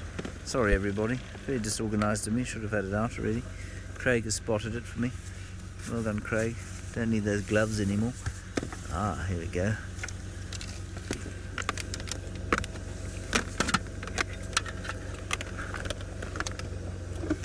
There we go. We can now powerfully beam our spotlight into the bushes There was a brief sighting of some wild dogs quite close by that we thought we might go to, but no, we're not going to get there, and it's getting dark. Of course, we don't view them in the darkness. Some of you mentioning that there are a whole lot of cars at the dam, in front of the dam cam. I think they're all looking at Hosanna or waiting for him to emerge. So that's why there are cars there. Now, yes, question. Yes, Sinak, I have seen many porcupines in my time. Not many of them here, but I have seen many porcupines. They are fascinating creatures, of course. Africa's largest rodent. A lot of people don't realize that they are rodents, of course, but they are. And yeah, not very often have I seen them here. Often see their evidence, often see their diggings, their bitings on tambuti trees and that sort of thing. But no, I haven't seen a great number of them here. I guess, like many of the nocturnal creatures, they tend to be more common in dry areas for some reason. I think we just see them more in dry areas and less bushy areas. Fewer places for them to hide, and also less predator-dense areas. You'll find that areas like this, where there are as many leopards as there are, you'll find things stay pretty close to the ground when there are predators around. And yes, even porcupines will fall prey to predators from time to time. Porcupinos. We find their tracks quite a lot as well, so they are here.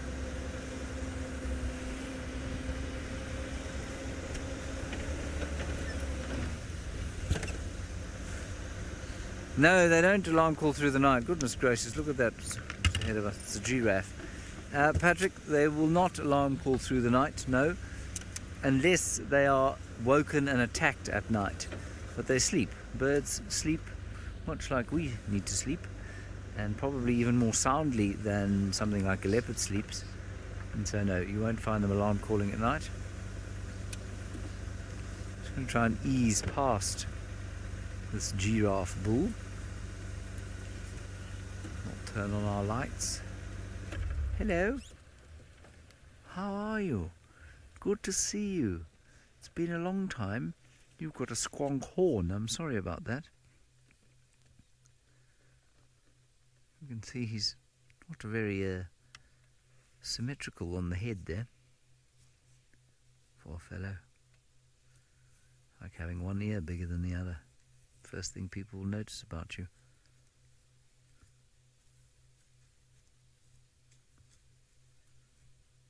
Oh, there we go. So yes, I think the light does sometimes disturb the animals. We don't have it. There's no light on this giraffe now. It's just an infrared camera with an infrared light. And so he can't see that any more than you and I can see infrared. But if I was to blind him with a spotlight and the immense floodlighting capabilities of this car, you know, in this situation when he's eating and he's not cornered and he's fairly calm, no, I don't think it would freak him out. I'll do it. I'll turn on one light for you. There. No, it's not shining on him. So I'm prepared to shine on his backside. It's going to make no real difference to him. If I shone in his eyes, it would make a big difference. But it's just, you know, animals have a particular way of behaving at night, and they have that way of behaving because it's dark. And nocturnal animals operate in the darkness because that's when it's best for them to operate. And so to drive around shining too many lights on animals is really not a thing that we should try and do. And it's why every time a new piece of technology becomes available to us that allows us to have even less impact, then we do that. We use it. We make use of it. It's also the reason why Ronald the Rover, about whom we were asked on the morning safari, is retired. That's why he is no longer with us in the field, because the animals were just reacting to him, which is just not ideal.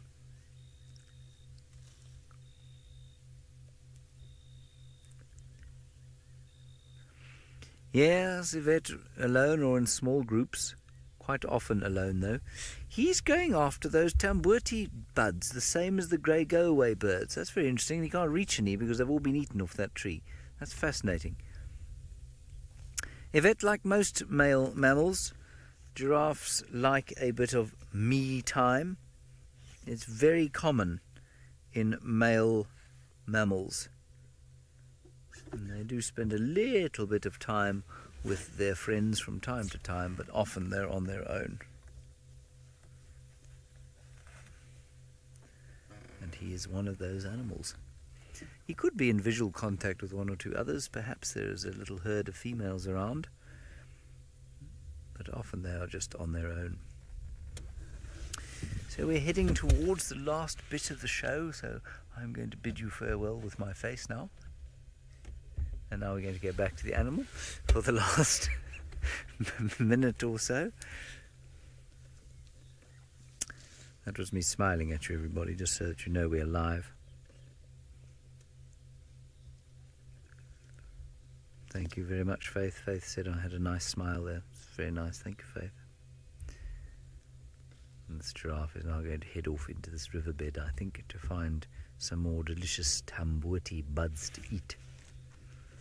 Hopefully it will disappear as the end of the show comes and not before, because then we're going to have that awkward situation where Craig doesn't know, should he come back to me while the credits are rolling?